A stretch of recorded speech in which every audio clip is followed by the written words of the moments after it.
चलिए स्टूडेंट्स, हम लोगों ने फर्स्ट 50 मार्क्स कवर कर लिए, ठीक है। वी होप कि हम उसमें से कुछ ले आएँ, बहुत अच्छे मार्क्स लेके आ सकते हैं। अब जो नेक्स्ट 50 मार्क्स का आपका रह गया है वो पूरा इनडायरेक्ट टैक्सेशन है, जिसके अंदर आप सर्विस टैक्स भी पढ़ते हैं, आप वैट भी पढ़ते हैं, सीएसटी भी पढ़ते हैं, आप कस्टम्स भी पढ़ते हैं, एक्साइज भी पढ़ते हैं। इतना सारा कुछ आपको 50 मार्क्स में पढ़ना होता है, तो विल बी ट्राइंग कि हम सब चीज़ों में कुछ कुछ कुछ कुछ एंड बहुत अच्छे से कर लें। तो first will start with service tax.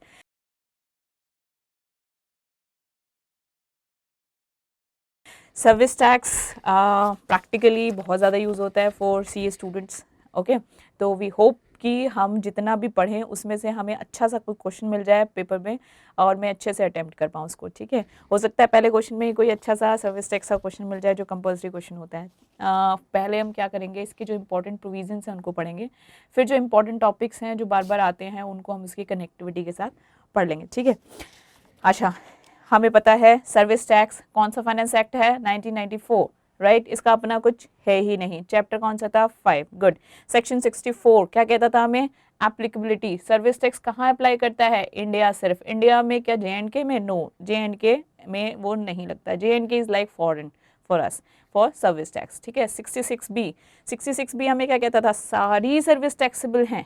कौन कौन सी, एवरीथिंग मैम, एक्सेप्ट कौन सी थी, yes, negative list services. Negative list services इसमें नहीं आती while we are taxing services. 66C क्या कहता था हमें, डिटर्मिनेशन किस चीज़ का, किस place of provisioning of service, service कहाँ प्रोवाइड की गई, उसका डिफॉल्ट रूल क्या कहता था, जहाँ सर्विस रिसीवर खड़ा है वही प्लेस है जो सर्विस प्रोवाइड की गई, ठीक है। इसकी कुछ एक्सेप्शंस थी, 7 एक्सेप्शंस यू रिमेंबर, ठीक है। जैसे कि पैसेंजर, अगर पैसेंजर जा रहा है कहीं पे तो पैसेंजर के लिए place of provisioning of service क्या थी, ओरिजिन, जहाँ से वो बैठा है उस जगह पे उसके लिए वो टैक्स होता था। 66D is are favourite one, negative list, क्योंकि वो हमें सिर्फ इसलिए देखना है क्योंकि उसके ऊपर कोई टैक्स नहीं लगता, सर्विस टैक्स उसको अट्रैक्ट नहीं करता। 16 पॉइंट्स थे इसमें, राइट। 66E डिक्लेयर्ड सर्विसेज कितनी हैं, 9 सर्विसेज हैं जो स्पेसिफिकली गवर्नमेंट कहती है, हे डोंट गेट कंफ्यूज, ये सर्विसेज टैक्सेबल हैं, और हम कहते हैं ओहो, क्योंकि इन्होंने बोल दिया, नहीं तो हम बाय डिफॉल्ट क्या इसका फेवर लेते कि ये टैक्सेबल सर्विसेज नहीं है। 66F आपके एग्जामिनेशन का जो एग्जामिनर है उसका फेवरेट टॉपिक है, बंडल सर्विस, क्योंकि बार बार क्वेश्चन पूछता है, थ्योरी भी पूछता है, प्रैक्टिकल भी पूछता है। बंडल सर्विसेज को हमने 2 पार्ट्स में डिवाइड किया था, नेचुरली बंडल्ड है या अननेचुरली बंडल है। मतलब क्या हुआ कि मैंने कोई टैक्स प्लानिंग नहीं की है उसको बंडल करने के लिए, नेचुरल, लेकिन मैंने उसके लिए कोई टैक्स प्लानिंग की है, I want to save my taxes, इसलिए मैंने उसको बंडल करके बेच दिया। जैसे कि एयर ट्रैवल होता है, आप लोग बहुत सब लोग गए होंगे, वहाँ पे हमें फूड मिलता है, क्या वो उसने स्पेसिफिकली कुछ टैक्स इवेजन के लिए किया होगा, नहीं नहीं, वो एक बंडल सर्विस, नेचुरली बंडल। मैं अब गई हूँ फ्लाइट से, मुझे भूख लगी है, मुझे खाना ऊपर कोई नहीं देगा, they have to provide me, right. इसके अलावा अनबंडल सर्विस, अनबंडल सर्विसेज कौन सी थी कि वो ज़रूरत नहीं थी कि दोनों सर्विसेज को एक साथ अटैच किया जाए, बट फॉर इवेजिंग ऑफ टैक्स और सम अदर रीजंस जो कि उसको कहीं बेनिफिट कर रहे हो, उस पर्पज़ के लिए उसने दोनों उनको बंडल किया। इसका बहुत फेवरेट सा एक एग्जाम्पल है, सेड भी, मेरे पास एक चार्टर्ड आता है, वो कहता है कि मुझे आपकी ये 2 यूनिट्स जो हैं ये चाहिए रेंट पे। मैं कहती हूँ कि ठीक है, आप एक काम करिए, फर्स्ट फ्लोर लिए रेजिडेंशियल के लिए, दूसरे पे आप अपना काम कर लीजिए, या वाइस वर्सा, जैसे भी आपने यूज़ करना है। लेकिन मैं जो डीड बनाऊंगा ना, वो डीड सिर्फ रेजिडेंशियल की बनाऊंगा। मैं कहूँगा कि दोनों मैंने रेजिडेंस पर्पज़ के लिए दिया, कमर्शियल के नहीं दिया। उसका मेरा क्या बेनिफिट है, मेरा बेनिफिट ये है कि रेजिडेंशियल रेंट होता है, मैंने किसी को रहने के लिए दिया है, वो मेरी नेगेटिव लिस्ट में है, उसके ऊपर कोई सर्विस टैक्स अट्रैक्ट नहीं होता, तो I have saved my service tax. But see, यही चीज़ गवर्नमेंट को पता है, क्योंकि वो लोग भी ऐसे काम करते हैं, राइट। तो उन्होंने क्या कहा, एक लॉ फ्रेम किया। वो लॉ क्या कहता है, लॉ कहता है हम आइडेंटिफाई करेंगे इन बंडल सर्विसेज को एज सिंगल सर्विस, हम एक ही सर्विस मांगेंगे। लेकिन सिंगल कैसे माने, जब 2-2 सर्विसेज हैं तो वो रूल फॉलो करेगा। रूल कहता है अगर वो नेचुरली बंडल्ड है तो हम उसका इसेंशियल कैरेक्टर देखेंगे कि ये क्या जो चीज़ थी मेन थी। जैसे कि अगर मैं एयर ट्रैवल की बात करूँ तो इम्पॉर्टेंट क्या है, ट्रैवलिंग, खाना इम्पॉर्टेंट नहीं है। यहाँ पे अगर मैं देखूँ तो वो कहता है कि यहाँ पे मैं कैसे इस चीज़ को डिसाइड करूँ अननेचुरल में, कि इसेंशियल करेक्टर रहना भी ज़रूरी है, काम भी ज़रूरी है। इसेंशियल करेक्टर कैसे देखूँ, ठीक है आप टेंशन मत लो, हम क्या देख रहे थे, हम कह रहे थे कि आपको हाईएस्ट टैक्स लायबिलिटी कौन सी केस में बनती है, रेजिडेंशियल में बन रही है, नहीं, कमर्शियल में बन रही है, ऑफ कोर्स, तो हम इसका नेचर क्या लेंगे, commercial, okay. In continuous with it, section 67 ये बात करता है वैल्यूएशन की। वैल्यूएशन हम कैसे कर रहे होते हैं, किसकी कर रहे होते हैं? मैम हमें ये तो पता चल गया था कि ये सारी सर्विसेज जो है टैक्सेबल है, लेकिन हम टैक्स किस अमाउंट को करेंगे, वो कहाँ से आएगी? वो अमाउंट आएगी, उस अमाउंट को हम बोलते हैं टैक्सेबल वैल्यू, है ना। सर्विस टैक्स में हमेशा यूज करते हैं। टैक्सेबल वैल्यू को कंप्यूट करने के लिए हम दो तरीके से देखते हैं, क्या वो सर्विसेज जो प्रोवाइड की गई हैं वो मॉनेटरी कंसिडरेशन है या नॉन मॉनेटरी कंसिडरेशन है। भाई भाईचारे में भी तो परफॉर्म हो रही थी ना कई सारी सर्विसेज, तो वो कहता है मॉनेटरी। मॉनेटरी है तो हमें कोई टेंशन ही नहीं। What ever you have received gross amount charge, किससे? सर्विस प्रोवाइडर से। सर्विस प्रोवाइडर से ना, हाँ हाँ, किससे आप चार्ज करते हैं? एग्जैक्टली, हाँ हाँ एग्जैक्टली, ठीक है। तो उसका ग्रॉस अमाउंट चार्ज जो भी होगा वो अमाउंट हमारे लिए क्या होगी? Taxable value. Very good. Taxable value in case of non monetary, ये बड़ा इशू है मैम। अगर किसी ने हमें कुछ कैश दिया ही नहीं, कोई बात ही नहीं हुई है, ना वहाँ पैसा है, ना चेक है, ना कुछ, हम उसको कैसे कंप्यूट करेंगे? हम उसे भी कंप्यूट करेंगे। नहीं तो सब लोग क्या करने लग जाते हैं, सब लोग ये सोचते हैं कि हमें सारी सर्विसेज फ्री या नॉन मॉनेटरी वे में ही परफॉर्म करनी है। इवेजन का बहुत अच्छा मेथड निकल गया। तो नॉन मॉनेटरी के लिए वो क्या कह रहा था? वो कह रहा था मनी वैल्यू निकालो ऑफ किसकी? मनी वैल्यू किसकी निकालेंगे हम? जो भी आपने वहाँ पे नॉन मॉनेटरी कंसिडरेशन में सर्विस प्रोवाइड की है उसकी मॉनेटरी वैल्यू क्या है, ठीक है। तो जो भी निकाला हमने उसको हम हमेशा एज्यूम क्या करते हैं, सेट भी हमने निकाल लिया, अच्छा ये सर्विस प्रोवाइड की है तो इसकी सर्विस कुछ 1 लाख होनी चाहिए। अब जो मैंने वैल्यू बोली है 1 लाख, 1 लाख मीन्स ये बाय डिफॉल्ट माना जाएगा कि this is inclusive of service tax. Yes, we used to do it. Section 68 हमें कह रहा था person liable to pay service tax. कौन है जो सर्विस टैक्स देगा? बात हो गई कि ये सर्विस टैक्सेबल है, इसकी किस वैल्यू पर टैक्स लगेगा, बट अब देने वाला कौन है? जो देगा हमें उस चीज़ पे टैक्स। तो हमने इसको दो पार्ट्स में डिवाइड किया था, नॉर्मल चार्ज, नॉर्मल फ्लो में सर्विस टैक्स कौन देता है, और दूसरा होता है reverse charge, means exceptional cases में सर्विस टैक्स कौन देता है, ठीक है। नॉर्मल चार्ज में हमेशा सर्विस टैक्स देने वाला पर्सन कौन होता है? Service provider. मैंने सर्विस रिसीवर से इंक्लूड करके ले लिया है पैसा, अब पे करने की लायबिलिटी किसकी है? मेरी, as an service provider. Reverse charge जो होता है, रिवर्स चार्ज दो तरीके से होता है, पार्शली और फुल रिवर्स चार्ज, ठीक है। पार्शियल रिवर्स चार्ज का मतलब ये है कि वहाँ पे दोनों लोगों की लायबिलिटी बन गई, क्या? सर्विस टैक्स पे करने की, सर्विस प्रोवाइडर भी और सर्विस रिसीवर भी। और कैसे? मैम दोनों तो लड़ते रहते हैं, वो कहता है मैं इतना नहीं दूंगा, मैं इतना नहीं दूंगा। आपकी तो टेंशन ही नहीं थी ना, टेंशन किसकी है? गवर्नमेंट की। वो नोटिफाई करेगा कि सर्विस प्रोवाइडर और सर्विस रिसीवर में कितना परसेंटेज होगा जो दोनों आपस में डिवाइड करेंगे और सर्विस टैक्स पे करेंगे। आपका झगड़ा नहीं है। फुल रिवर्स चार्ज में क्या था?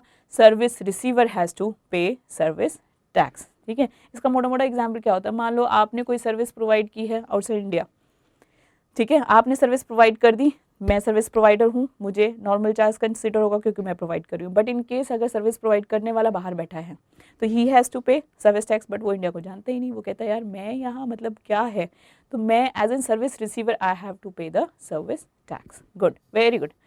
अब person liable to pay service tax तो हो गया, ठीक है, कि ये पर्सन है जिसने सर्विस टैक्स देना है। कब देना है और कितना देना है?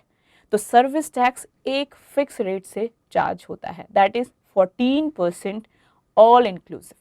हमें और कुछ उसके अंदर ऐड लेस करना ही नहीं है। 14% एज सच जो भी फिगर बनी है आपकी इंटू 14, ठीक है, this is service tax payable.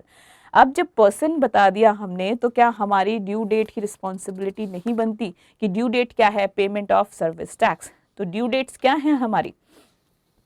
On fast basis. Due dates दो पार्ट्स में डिवाइडेड है, individual, partnership firm. Partnership firm मतलब यस LLP, प्रोप्राइटरशिप। इन तीनों के लिए हमेशा सर्विस टैक्स पे करना की रिस्पॉन्सिबिलिटी क्या रहती है? क्वार्टरली। क्वार्टरली में भी क्या? बाय 6th, है ना। मेरा क्वार्टर खत्म हुआ, जो नेक्स्ट क्वार्टर शुरू हुआ उस नेक्स्ट क्वार्टर के फर्स्ट मंथ की 6th को आई हैव टू पे, मैक्सिमम बाय 6th। आप पहले भी कर सकते हो, 1 को कर दो, 2 को कर दो, 3 को कर दो, लेकिन 6 के बाद नहीं। और क्या ये मैंडेटरी है कि अब आप सर्विस टैक्स हर हाल में इलेक्ट्रॉनिकली पे करोगे? Yes, this is mandate now, ठीक है। बट अगर मार्च है, मार्च में क्या मैम हमारा क्वार्टर खत्म हो गया, हम नेक्स्ट क्वार्टर, ना ना ना ना, कब था? येस, 31 मार्च, ठीक है। 31 मार्च को हमें अपनी सारी रिस्पॉन्सिबिलिटीज खत्म कर दी, साल खत्म, बात खत्म, ठीक है। अदर केसेस में क्या होगा? ये था क्वार्टरली, अदर केसेस में मंथली। कंपनीज हैं या कोई भी एक रजिस्टर्ड बॉडी है, कुछ भी है, तो उस केस में हम क्या कर रहे हैं? मंथली। मंथली कैसे फॉलो होगा? By next month, following month की 6th, मैक्सिमम, उस तक आपको हर हालत में अपनी सर्विस टैक्स पे कर देना है। और मार्च के केस में 31 मार्च। Very good. अगर मैंने सर्विस को पे भी कर दिया, मैंने बता दिया मैंने पे कर दिया, ठीक है, अब मुझे क्या चीज़ पता होनी चाहिए, अब मुझे पता होना चाहिए कि मेरी रिटर्न्स कब जानी है, right.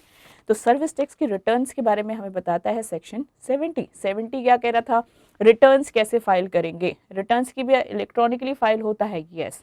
Service tax ST3 half yearly जाती हैं रिटर्न्स, एक 25 अक्टूबर को जाती है, हाफ ईयर जो खत्म होता है, सेकेंड जाती है 25 अप्रैल को। ये भी क्या इलेक्ट्रॉनिक है, यस ये भी इलेक्ट्रॉनिक है। और कौन कौन सी रिटर्न्स ये जाती हैं, किन किन के लिए जाती हैं ये रिटर्न्स, जो भी लोग हैं 69 1 एंड 2, 69 1 एंड 2 कौन थे, ये जो लोग रजिस्टर्ड हैं, क्या वही रिटर्न फाइल करते हैं या कोई भी फाइल कर देता है, वही फाइल करते हैं जो रजिस्टर्ड है। वरना आपको कैसे जानेगा वो इंस्टीट्यूशन, वो क्या कहेगा, यार ये कौन है जो अपनी फाइल लेके आ गया, क्या मुझे लॉगिन करने के लिए अपना आईडी चाहिए होता है, ऑफ कोर्स, ठीक है, इसलिए registration is must, right.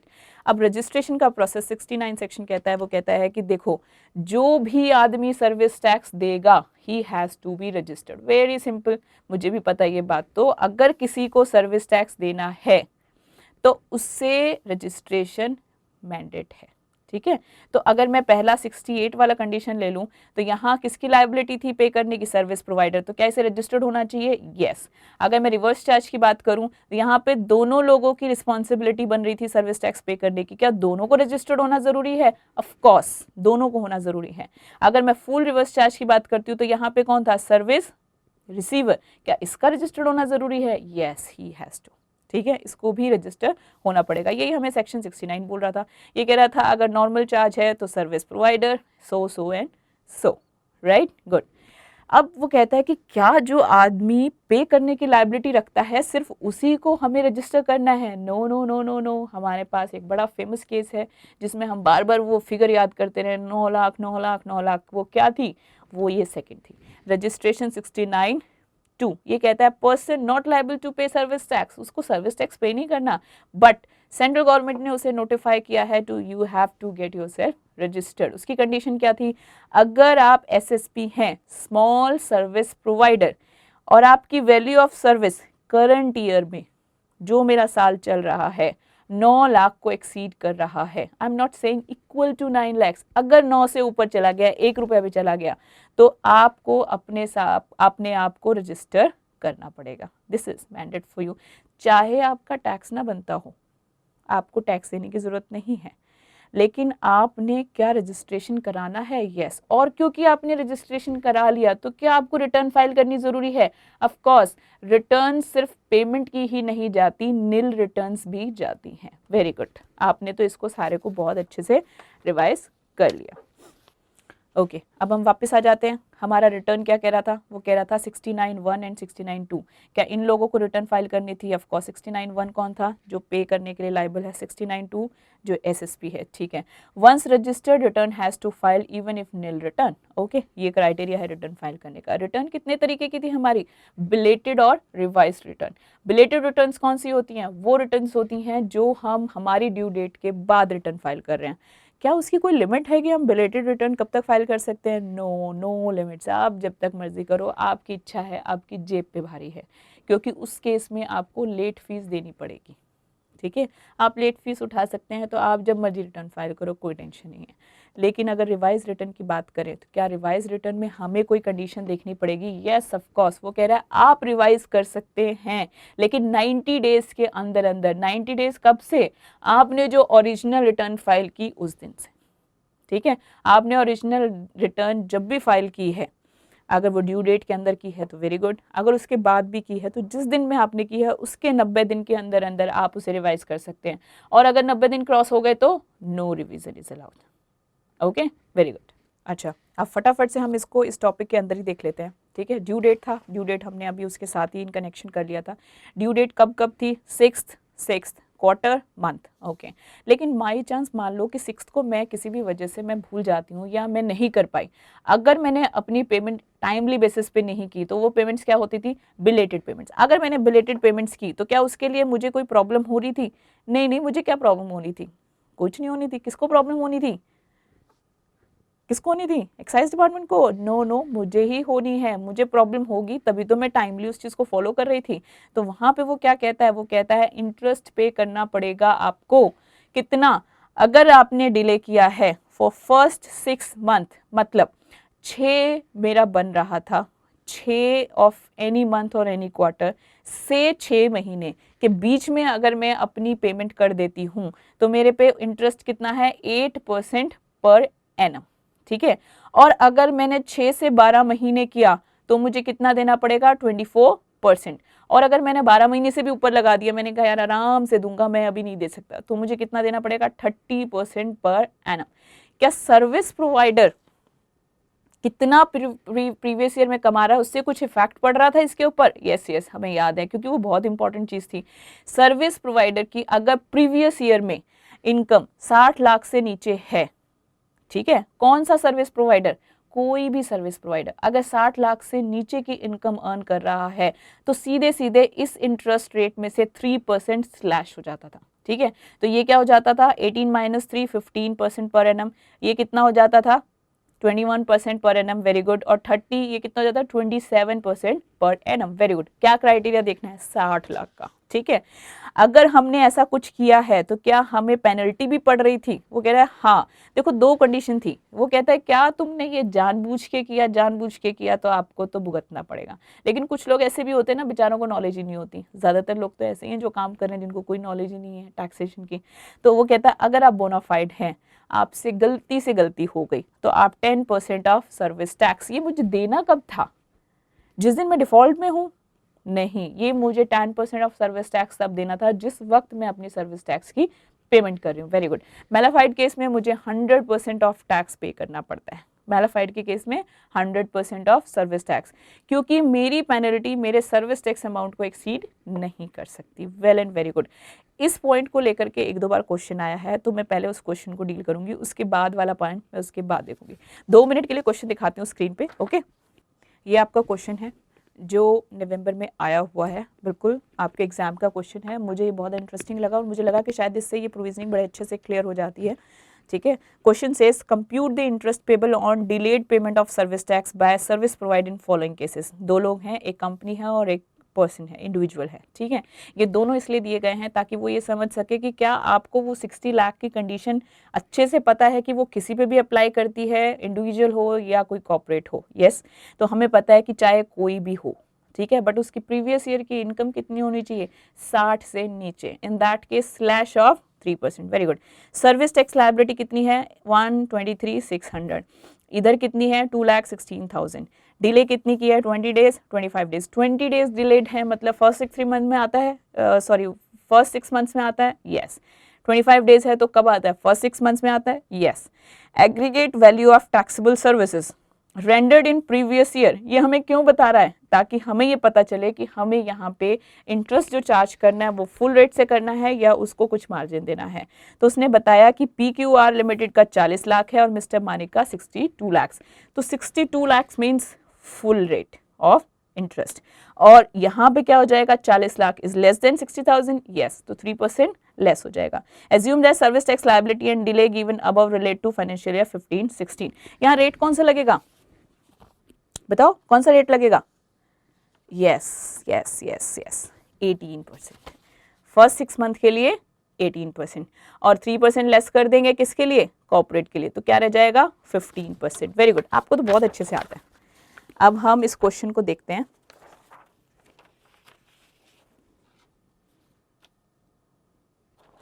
Let me solve it, ठीक है। सर्विस टैक्स लायबिलिटी PQR की कितनी थी, 1,23,600, ठीक है।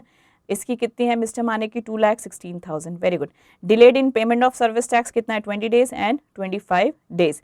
Value of taxable service in previous financial year, rate of कितना आया है, 40 lakh, 62 lakh. Rate of interest कितना हो जाएगा 40 लाख के केस में, यस एग्जैक्टली 15%। और यहाँ पे कितना होगा, 18%। 18%। अब मुझे क्या करना है, I have to compute interest. Interest क्या होगा, 1,23,600 पे, यहाँ पे PQR के लिए 15% और यहाँ पे इसके लिए 18%। तो ये जो भी आपकी फिगर्स आएंगी, इन फिगर्स को हम यहाँ पे लिखेंगे। ठीक है, 2 मिनट के लिए कंप्यूट करो। ठीक है, इसको अगर मैंने कैलकुलेट किया तो मेरी फिगर कितनी आती है, 100016 और इसको मैं कंप्यूट करती हूँ तो कितना आता है, 2663। तो मुझे कितना देना पड़ेगा यहाँ पे, interest on delayed payment of service tax, PQR limited को इतना देना पड़ेगा और मिस्टर मानिक को इतना देना पड़ेगा। ओके, चलिए एक बार फटाफट से इसको और देख लेते हैं, इट्स इंपॉर्टेंट। ये कह रहा था personal liable to pay service tax, normal charge, reverse charge. ठीक है, ये हमने किया था। अब इसी के साथ आपका एक क्वेश्चन आता है बार बार, वो ये कहता है कि आपके क्या एक्सेप्शंस हैं। इसको मैंने थोड़ा सा चेंज करके लिखा है। अगर हम इसे ऐसे कहें कि general rule of payment of service tax क्या है, वो क्या है, वो कहता है service provider has to pay service tax. General rule यही कह रहा था ना। ठीक है, इसके कुछ एक्सेप्शंस है, कुछ 14 पॉइंट्स लिस्ट डाउन किए हुए हैं। वो हमारे लिए लेवल पे अभी एक्सप्लेन करना इट्स थोड़ा सा टाइम कंज्यूमिंग है, सो विल गो फास्टर। और उनमें से जो बार बार रिपीट होते हैं आपके एग्जामिनेशंस में, हम उसको देखते हैं फटाफट से। अगर कोई इंश्योरेंस एजेंट है, मैं किसी इंश्योरेंस कंपनी के बिहाफ पे एजेंट हूँ, आपको पॉलिसीज बेच रही हूँ, उसके बेसिस पे मुझे कमीशन मिल रहा है, तो मुझे जो मिल रहा है उसके ऊपर सर्विस टैक्स पे करने की लायबिलिटी किसकी होगी, इंश्योरेंस कंपनी की, राइट।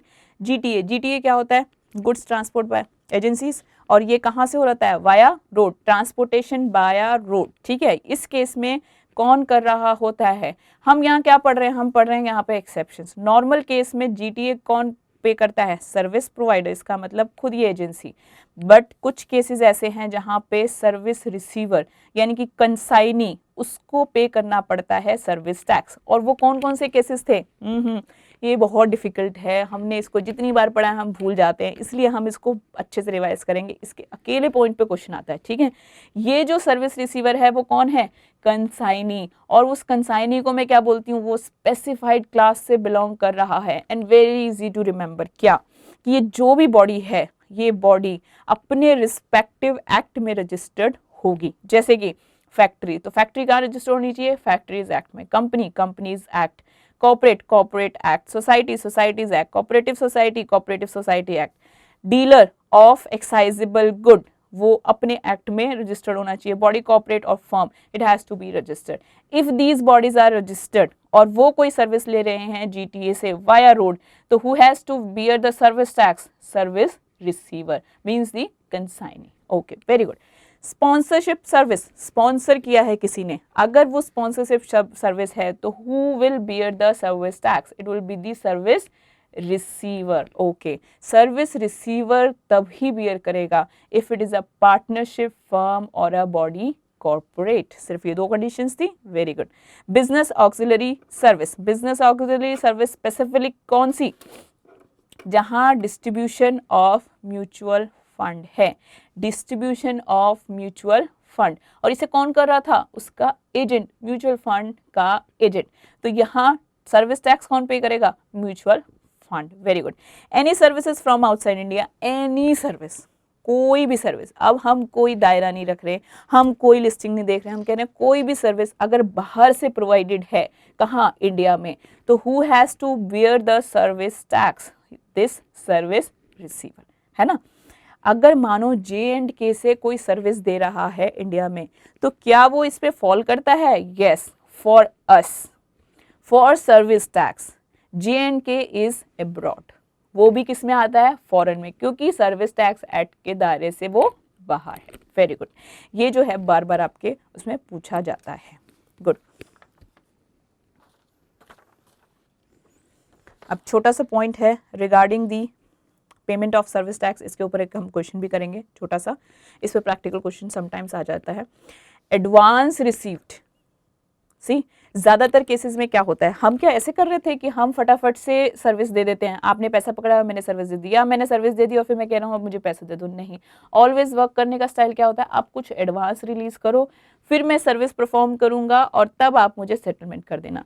तो अब उस एडवांस रिसीव्ड की कहानी क्या कहती है, वो कहती है कि जो भी आपने एडवांस लिया है, आपका basic format of service tax वो क्या है, वो ये कहता है इनवॉइस और payment, which ever is earlier, वहां पे आपकी लाइबिलिटी आ जाती है सर्विस टैक्स पे करने की।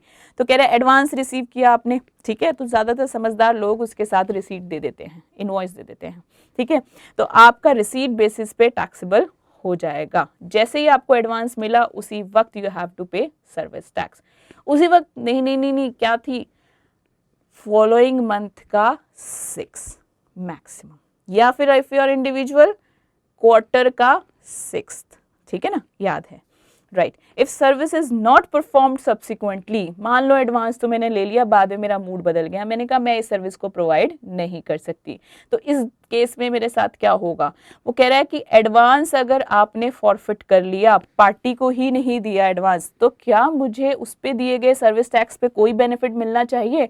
अरे मेरा नुकसान ही नहीं हुआ तो मुझे क्यों मिलेगा? डेफिनेटली वो तो मैंने इनकम कंसीडर कर ली ना, इफ इट इज इनकम तो you have to pay service tax. But मैंने बहुत अच्छा इंसान बन के वो जो एडवांस लिया था मैंने उसे लौटा दिया। मैंने कहा भाई मैं जब तेरा काम ही नहीं कर रहे हैं तो ये अपना एडवांस अपने पास रखो। तो क्या अब मुझे भी उस सर्विस टैक्स जो मैंने पे किया है उसका कुछ बेनिफिट मिलना चाहिए? यस। तो इंस्टीट्यूट, और या मैं कहूँ कि हमारा एक्साइज डिपार्टमेंट जो है उसी के अंदर आता है ना सर्विस टैक्स, ठीक है, तो वो क्या करता है, वो मुझे एडजस्टमेंट देता है। मेरी जो भी फ्यूचर लायबिलिटी बनती है सर्विस टैक्स की, क्या मैं उसके अगेंस्ट उसे एडजस्ट कर सकती हूँ? Of course, right, good. Service is not taxable when advance taken but later on become taxable. आज मैंने सर्विस के लिए एडवांस पकड़ा और मैं बड़ी खुश हूँ कि मेरी सर्विस जो है या तो वो नेगेटिव लिस्ट में है या अभी वो टैक्सेबल उसमें कहीं पे भी नहीं लिखी हुई है, लेकिन जैसे जैसे मैं पहुँचती हूँ उस सर्विस को प्रोवाइड करने की पोजीशन में, अचानक से मुझे पता चलता है कि सर्विस जो है वो टैक्सेबल बन गई। अब प्रॉब्लम क्या है? अब प्रॉब्लम है वो जो पकड़ा हुआ है एडवांस है, क्या उस पर मुझे आज टैक्स देना चाहिए या मुझे उस पर आज टैक्स नहीं देना चाहिए?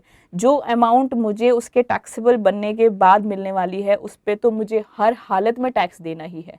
बात किसकी है? एडवांस की, क्योंकि उस वक्त जब मैंने लिया तो मैंने उसके ऊपर कोई टैक्सेस नहीं दिए थे।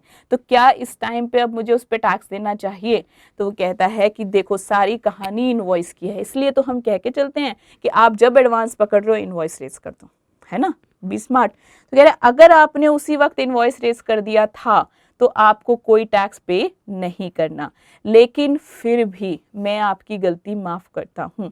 आज टैक्सेबल हो गई सर्विस लेकिन आपने इनवॉइस रेज नहीं किया हुआ, 14 दिन के अंदर आज टैक्सेबल हुई है, 14 दिन के अंदर अपना इनवॉइस रेज कर दो, स्टिल आपको कोई टैक्स पे नहीं करना। बट अगर आप मेरी ये अल्टीमेट्स को नहीं समझते देन उस एडवांस पे भी आपको सर्विस टैक्स पे करना पड़ेगा। किस रेट से? प्रिवेलिंग रेट से, राइट, गुड। एक छोटा सा टॉपिक और I must say this is the last topic for your service tax. कितनी जल्दी हमने इसे खत्म कर लिया है, राइट। ये टॉपिक हमें कहता है टैक्सेबल वैल्यू अगर हमें एसर्टेन ही नहीं हो पा रही, आई मीन वो मॉनेटरी है, नॉन मॉनेटरी है, ठीक है, लेकिन नॉन मॉनेटरी फॉर्म में मैं उसको नहीं समझ पा रहा कि मैं उसकी वैल्यू कैसे लगाऊं, तो उसकी वैल्यू मैं कैसे लगाऊंगा? मैं कहता हूं कि आप सिमिलर सर्विस वैल्यू उठा लो। वही सर्विस वो प्रोवाइडर किसी और को दे रहा है तो what he is charging to that person, वो मेरे लिए क्या होगा? ग्रॉस अमाउंट चार्ज्ड, ठीक है, वो मेरे लिए टैक्सेबल वैल्यू हो जाएगी उस पर्टिकुलर सर्विस के। लेकिन देखो कंडीशन सारी सेम होनी चाहिए। मैं जब सिमिलर वर्ड बोलता हूँ ना, तो सिमिलर वर्ड बोलने का मतलब मेरा क्या हुआ? सिमिलर मीन्स वो एग्जैक्टली सेम होना चाहिए। In what sense? Provider same होना चाहिए, दोनों चीज़ों का नेचर चेंज होना चाहिए, मैन्युफैक्चरिंग स्टाइल सेम होना चाहिए, उनकी सारी की सारी जो कैटेगराइजेशन होती है, जो भी उसके अंदर प्रोडक्ट यूज़ हो रहे हैं व्हाटएवर, और जो प्लेस है जहाँ वो मैन्युफैक्चर हो, वो सब सिमिलर होना चाहिए। Only then it is a similar service. तो उसका जो भी ग्रॉस अमाउंट चार्ज है वही as it is I will pick. But still अगर मान लो जो सिमिलर सर्विस भी मैंने उठा ली लेकिन मुझे तब भी नहीं पता चल रहा, मैं बहुत नालायक हूँ, मुझे समझ ही नहीं आ रहा कि मैं उसकी वैल्यू कैसे लूँ, मुझे कुछ कंपटीशन ही नहीं हो पा रही, मैं समझ ही नहीं पा रहा वो दूसरे से कैसे चार्ज कर रहा है, क्या है लिमिट क्या नहीं है।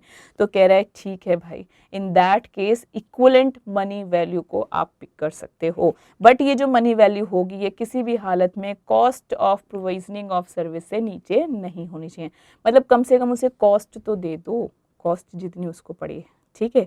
This was all your service tax. I hope इसमें आप जो भी क्वेश्चन आए उसको अटेम्प्ट कर सकते हैं। थोड़ा सा बड़ा है, थोड़ा टाइम भी लगा है, बट आई होप सारा रिवाइज हो गया हो। एक बार और सुन लेना अगर लगे कि नहीं कुछ छूट गया है, ठीक है। अब हम नेक्स्ट टॉपिक लेंगे एक्सरसाइज।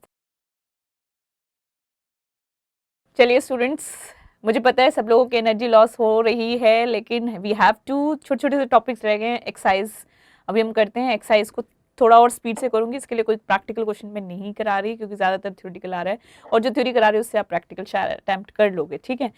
एक्सरसाइज जब हम पढ़ते हैं तो हमें सबसे पहले जो चीज़ देखनी है वो है एक्सरसाइज ड्यूटी। जब हम एक्सरसाइज ड्यूटी लगाते हैं तो हमें किन किन चीज़ों को ध्यान रखना होता है? 3 चीज़ें होती हैं। एक तो it has to be an exercisable good, very good. Production हो या मैन्युफैक्चर हो, यस, और इन इंडिया हो, ज़रूरी है यहाँ पे। और हर जगह इंडिया JNK को इंक्लूड करती है, बस कहीं नहीं कर रही थी तो कहाँ नहीं कर रही थी? सर्विस टैक्स पे, वेरी गुड। उसके अलावा मैं नहीं समझती मुझे बार बार एम्फेसाइज करना पड़ेगा कि JNK, वो हम बहुत अच्छे से जानते हैं। सिर्फ सर्विस टैक्स ने ही उसे पराया किया है, बाकी सब ने उसे अपना रखा है, ठीक है। अच्छा, एक्साइजेबल गुड्स कौन से होते हैं? वो हमें सीटा में मेंशन्ड है, ठीक है, कि ये सारे गुड जो हैं वो एक्साइजेबल गुड है। प्रोडक्शन और मैन्युफैक्चर, ये 2 चीज़ें हैं, उसको हम कैसे समझेंगे? इस पे आपका थ्योरी क्वेश्चन काफ़ी आता है कि मैन्युफैक्चर क्या होती है या डीम्ड मैन्युफैक्चर क्या होता है। आपको क्या लिखना है? प्रोडक्शन और मैन्युफैक्चर, ठीक है। इसमें एक नॉर्मल मैन्युफैक्चर होती है, एक डीम्ड मैन्युफैक्चर होती है। नॉर्मल मैन्युफैक्चर कौन सी मैन्युफैक्चर होती है? किसको हम कहते हैं कि ये नॉर्मल मैन्युफैक्चर है? हाँ, ठीक है, ठीक है, वेरी गुड। देखो इसको भी फटाफट देख लेते हैं। ये हमारी नॉर्मल मैन्युफैक्चर होती है। Manufacture means bringing into existence new substance. New substance, कोई नई चीज़ आ गई अगर आपके कुछ करने से तो वो मैन्युफैक्चर होता है। न्यू सब्सटेंस कैसे पता चलेगा? अगर वो कमर्शियली नॉन डिफरेंटली है। मान लो मैंने एक चीज़ बनाई है, वही चीज़ मार्केट में दूसरी भी है, लेकिन अगर वो कमर्शियली कुछ डिफरेंट वर्थ रखती है तो दिस इज न्यू सब्सटेंस। मानो मैं नहीं समझ पा रही कि ये नया है या नहीं है, बहुत लाइक लग रहे हैं वगैरह, तो उसके लिए हमें 2 टेस्ट दिए गए थे, एक तो नेम टेस्ट है, एक यूज टेस्ट। लेकिन अगर मुझे एक टेस्ट को बेस बनाना है कि ये इंपॉर्टेंट है तो वो बेस टेस्ट कौन सा होता है? यूज टेस्ट, वेरी गुड, आपको सब याद है। फॉर एग्जाम्पल लूज टूल्स, ठीक है, मेरे पास हथौड़ा है, पेचकस है, सब कुछ है, सारी चीज़ें हैं, वो सब एक साथ ऐसे पड़ी हुई हैं सेपरेटली, मैंने उन सबको मिला करके एक टूल बॉक्स बना दिया, तो क्या ये फॉर्मेट जो है ये मैन्युफैक्चर कहलाएगा? नहीं मैम। टूल्स का जो यूज़ था टूल बॉक्स से निकालने के बाद उन टूल्स का वही सेम यूज़ है, वो अदरवाइज भी यूज़फुल थे, यहाँ पे भी उसके यूज़ में कोई डिफरेंस नहीं है। क्या वो कमर्शियली कुछ नया बन गया? नहीं, ठीक है। तो हमने यूज टेस्ट लगाया, कमर्शियलनेस देखी उसकी, और हमने कहा कि इट इज नॉट मैन्युफैक्चर। अब मैं इसकी जगह आपको कहती हूँ पार्ट ऑफ प्योरीफायर। जब भी आप प्योरीफाइंग मशीन अपने घर पे बुलाते हैं जर्नली, ठीक है, तो कैसे आती है? वो आपके पार्ट्स में आती है, उसके फिल्टर्स होते हैं, ये वो फटाफटा सब कुछ अलग अलग होता है, वो आता है और जादू से सब कुछ इकट्ठा करता है और एक प्योरीफाइंग मशीन बना देता है। अब क्या ये यूज से डिफरेंट हो गया? क्या उन पार्ट्स का कुछ यूज था? नो। लेकिन क्या अब वो यूजफुल चीज होगी? Yes, this is now a purifying machine. तो क्या यूज डिफरेंट हो गया? यस। क्या ऑल टुगेदर एक कमर्शियली नोन डिफरेंट प्रोडक्ट हो गया? यस। तो this process is manufacture, very good, आपको सब याद है। मैं आपको बोलूंगी कि आप इसे एग्जाम्पल में जरूर यूज कीजिएगा, ठीक है, सो दैट कि आपके लिए वो हेल्पफुल हो। Next is deemed manufacture. Deemed manufacture क्या होता है? इसको वो बार बार क्वेश्चन में पूछता है और हम इतने कंफ्यूज रहते हैं। डीम्ड हमने इतनी बार वो चुना हुआ, इसका मतलब वो एक्चुअल में मैन्युफैक्चर है नहीं, अगर हम नॉर्मल मैन्युफैक्चर के प्रोसेस को, ये जो हमने पढ़ा उसको देखें, लेकिन उसे मैन्युफैक्चर मान लिया जाएगा। ऐसा क्यों मान लेंगे हम? क्योंकि हमें हमारे डिपार्टमेंट ने बोला है कि हम मानेंगे, क्योंकि सीटा में दिए गए एक्साइजेबल गुड्स 2 तरीके से होते हैं। एक तो वो जो MRP बेस्ड एक्साइज ड्यूटी लगती है, एक वो होते हैं जो sales price based excise duty लगती है। जो MRP बेस्ड एक्साइज ड्यूटी लगती है वो जो भी गुड्स हैं वो अगर स्पेसिफाइड एक्टिविटीज जो उनकी होती हैं, जिसको कि किसने बोला? हमें गवर्नमेंट ने बोला, तो वो डीम मैन्युफैक्चर कहलाएगी दैट एक्टिविटी, ठीक है। That activity is, yes, this is deem manufacture, आपको सब याद है। Sales price based excise duty, अगर वो सेल्स प्राइस बेस्ड है तो कोई भी एक्टिविटी गवर्नमेंट चाहे तो कोई भी एक्टिविटी को कह सकती है कि मैं इसे डीम्ड मैन्युफैक्चर मानूंगा और हमें उसे मानना पड़ेगा, ठीक है। हम ये सब क्यों कर रहे हैं? क्योंकि अगर वो मैन्युफैक्चर मान लिया गया तो फिर क्या होगा? एक्साइज ड्यूटी आ जाएगी, वेरी इजी, ठीक है। अब नेक्स्ट इज कंप्यूटेशन। हम ये कह रहे हैं कि अच्छा, ये अगर मैं इसकी बात करूं, अगर आपकी कौन सी डीम्ड मैन्युफैक्चरर, उसका एक बढ़िया सा कोई एग्जाम्पल देना हो तो क्या देंगे, branding labelling of manufactured shirt, shirt मेरी बनी हुई थी, वेरी गुड, मैंने उसको क्या किया, एक अच्छे से डब्बे में बॉक्स करके बॉक्स में डाल करके उसे दे दिया बेचने के लिए। अब गवर्नमेंट ये कहती है देखो नॉर्मल मैन्युफैक्चर का प्रोसेस क्या कह रहा था कुछ नई चीज़ बन जानी चाहिए, क्या उसका यूज़ बदल गया, शर्ट तो शर्ट है और शर्ट मैन्युफैक्चर्ड है ऑलरेडी, उस शर्ट का कुछ यूज़ नहीं बदलना, उसने मैंने पहननी थी और अभी मुझे पहननी है, लेकिन उसकी ब्रांडिंग और लेबलिंग करने से कुछ डिफरेंस आया क्या उसके यूज़ में, नो लेकिन गवर्नमेंट ने यहाँ स्पेसिफिकली आके बोला कि देखो भाई साहब इसको मैं डीम मैन्युफैक्चर मानूंगा, और अगर मानेगा तो एक्साइज ड्यूटी लगेगी। Very good. कंप्यूटेशन कैसे होगी एक्साइज ड्यूटी की, एक्साइज ड्यूटी की कंप्यूटेशन करने के लिए दो चीज़ों की ज़रूरत होती है, एक तो वैल्यू और एक रेट, दोनों चीज़ें होंगी जब भी तो हम उसके ऊपर कुछ वैल्यू निकाल पाएंगे। ठीक है, रेट हमें कहाँ दी थी, वेरी गुड, सीटा, ठीक है, हर चीज़ कहाँ है, सीटा में, एक्साइजेबल गुड कौन से हैं, सीटा बताएगा, रेट क्या लगेगा, सीटा बताएगा, वेरी गुड। तो हमें जो मेहनत करनी है वो इस पे करनी है, या तो ये डिसाइड करना है ये मैन्युफैक्चर है या नहीं है, ये डीम्ड मैन्युफैक्चर है या नहीं है, और इसकी एसेसिबल वैल्यू क्या होगी। ठीक है, अब इसकी एसेसिबल वैल्यू क्या होनी चाहिए हम खुद बता देते हैं, तीन तरीके के मेथड हैं, 4.1 ये सेक्शन है, 4A 3.2 ये तीन सेक्शंस हैं जो इसके ऊपर काम करते हैं कि कौन कौन से मेथड से हम असेस कर सकते हैं वैल्यू, जिसके ऊपर क्या लगेगा, रेट, और उससे क्या निकल आएगी, एक्साइज ड्यूटी। ठीक है, 4.1 जो है वो ट्रांजैक्शनल वैल्यू टीवी, ठीक है, और ये डिफॉल्ट रेट है, जब हमें कुछ और अप्लाई नहीं करना तो हमें क्या अप्लाई करना है, 4.1। ठीक है, इसमें वो कहता है ट्रांजैक्शन वैल्यू क्या होती है, is equal to sales price, तो क्या सेल्स प्राइस जो एज इट इज दी गई है वही हमारी ट्रांजैक्शन वैल्यू हो जाएगी, उसको हम रेट से इनटू करेंगे तो हमारी एक्साइज ड्यूटी बन जाएगी, नहीं नहीं, यहाँ पे भी जरा सी डिफरेंस है। डिफरेंस क्या कहता है कि हमें इसमें ऐड करनी है रिकवरीज और लेस करनी है एक्साइज ड्यूटी और एनी टाइप ऑफ टैक्सेस, तभी तो वो हमारी एक fair enough service sales price आएगी। Very good.